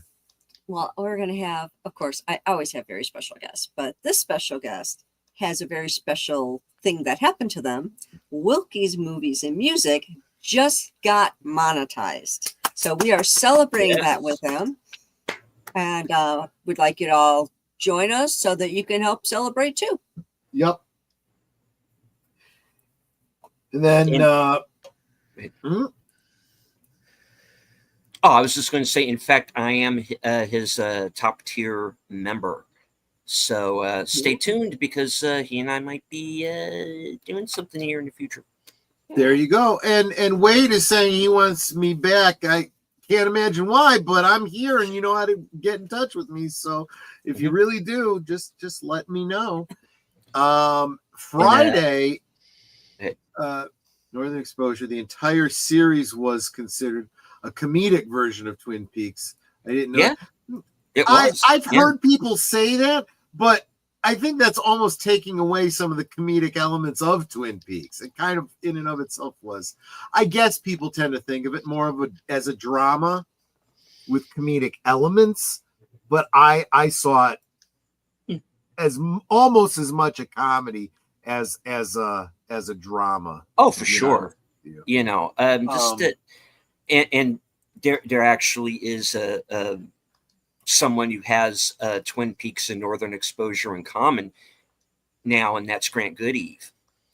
It was in both. And there's a very famous Northern Exposure episode where spoiler alert for like a 30-year-old episode, where his character meets a rather, shall we say, interesting demise. Oh, okay. That I okay. recall. Yeah. Yeah. I'll I tell had you forgotten that, Grant Goody was in, but he was in The Return. That's right. Yes, he was. So there you go. There you go. Now Friday, you got something going on, Deleted. Want to tell everybody about that? Well, you got a lot of things going on, but I meant specifically on Friday. Specifically on Friday at a special time, 7 p.m. I will be joining Big Al Presents, as well as possibly a couple of other guests. Yeah. Ned and I are for- going to try to make it too. We are going to honor the late astronaut Jim Lovell by watching Apollo 13. Yeah, and the reason that I specifically wanted you to bring that up is because I do have a poll up for my members. We are watching a movie on Monday, and you guys still have to let me know which one that's going to be. I just figured topically, I saw 3 things going on that seemed like they would be timely. So I had chosen Terror on the Prairie, Stoker Ace, Lonnie Anderson, and Apollo 13, Jim Lovell. But, you know, I know Curtis Selby has done it. Big Al's going to be doing it on Friday. So I totally understand if I just thought I'd throw it in there and see if there was somebody who just couldn't make it to either one of those, they might want to watch it on Monday. But right now, Terror on the Prairie is far and away taking the vote. Lonnie Anderson's not getting a single vote apparently, but it looks like early winner looks like a Terror on the Prairie. So we'll be watching that Gina Carano. We're likely to be watching that Gina Carano movie on Monday on Members Night at the Movie on my channel. Yeah, I'm with Curtis. I'm honestly down with either one, to be honest. Yeah, I've seen them all before. I will, of course, be there on Monday, maybe a little bit later because there's Mystery Movie Night, but I will be there for at least, I should be there for at least the second half of the show. So, Yeah. Yeah. There you go.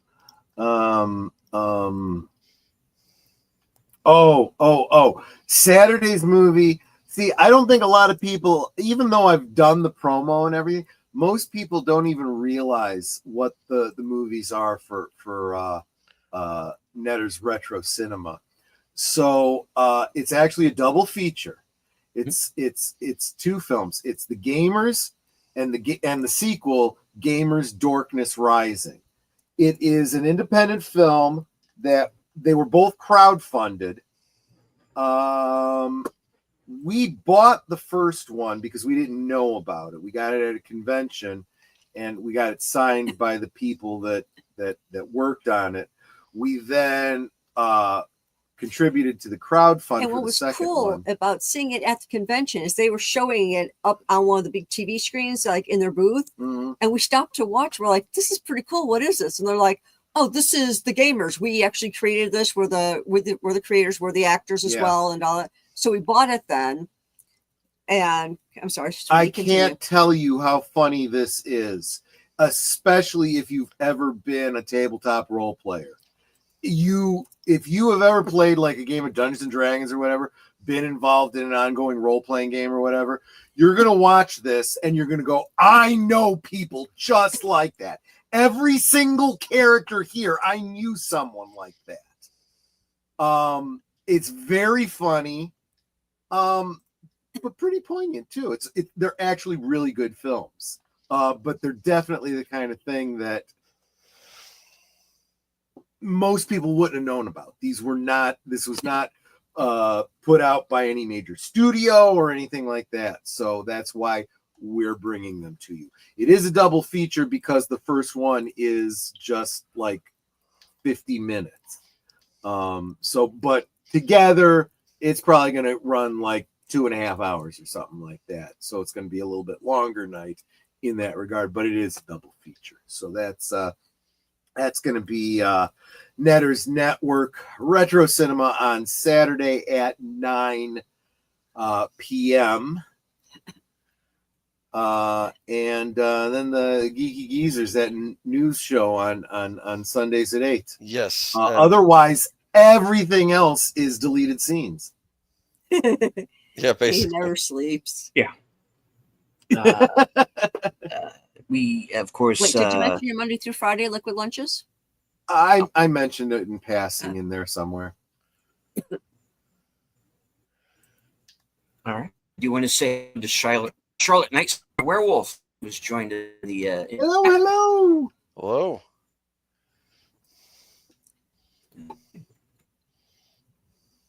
So I think that about wraps it up for this evening. Any final words, gentlemen and ladies, before we Yes, for my members, What did I you- just put up a poll for my members only trivia night. I'm thinking September, and I put down the 4 weeks in September there. So please go and vote, and whichever week gets the most votes, that is the week that we will do it. It'll be an hour before Thursday thing, so 8 p.m. Central, 9 p.m. Eastern. So keep that in mind when you are voting. Deleted scenes. all right. And let's see. Anybody else? Cinnamon pie. I got the recipe. I'm all ready to go. All right. Netter, would you like to If the take us out? recipe is with any your, good, we will post in our community tabs. Yes. Okay, cool. All right. Netter, would you like to take us out with your closing? No, I'm sure it stops making me laugh. You said, "Will you take us out?" And I'm over here pantomiming a Tommy gun. Of course. You all are so Osmo. We love you guys. We adore you. You guys really encourage us and make everything that we do worth doing, because we don't do this for us. We do this for you. You make us want to do fantastic streams for you and have fun. And it's just wonderful for all of us to get together. Thank you for the many ways that you support us, the many ways you encourage us. I got a new member apparently. I saw them pop in over on the Blake 7 stream. So it's like all those little things that you do to support our channels is so helpful. It helps us to grow our channels.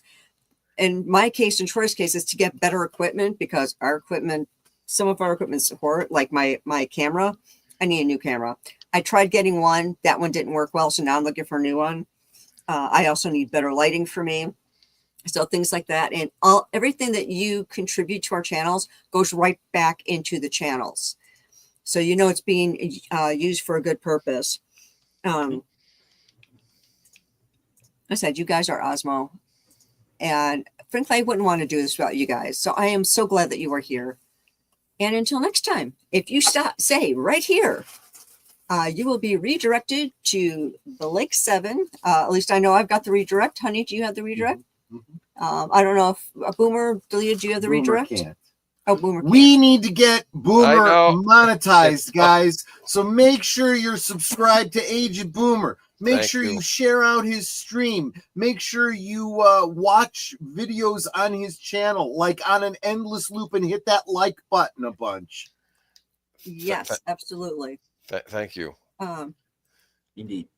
I said, stay where you are and you'll be redirected. And thank you all so very much for being here. And like I said, encouraging us so very much. Love you guys. You're Osmo. And thank you, Nate, for the other $2 super chat. We love you all right back.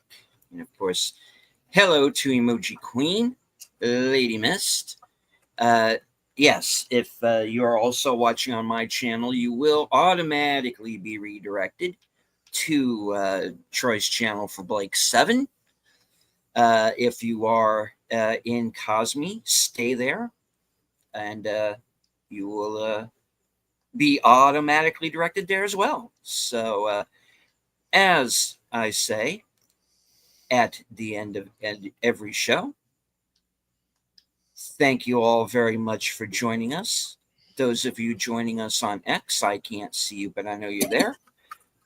Everyone watching on all of our various channels, everyone who is here in the chat and in Cosme. From HQ, the corner of Sparkwood and 21, and all points north, south, east, west, and beyond. Good night. Take care. Stay strong. Be safe and healthy, because this is how we win.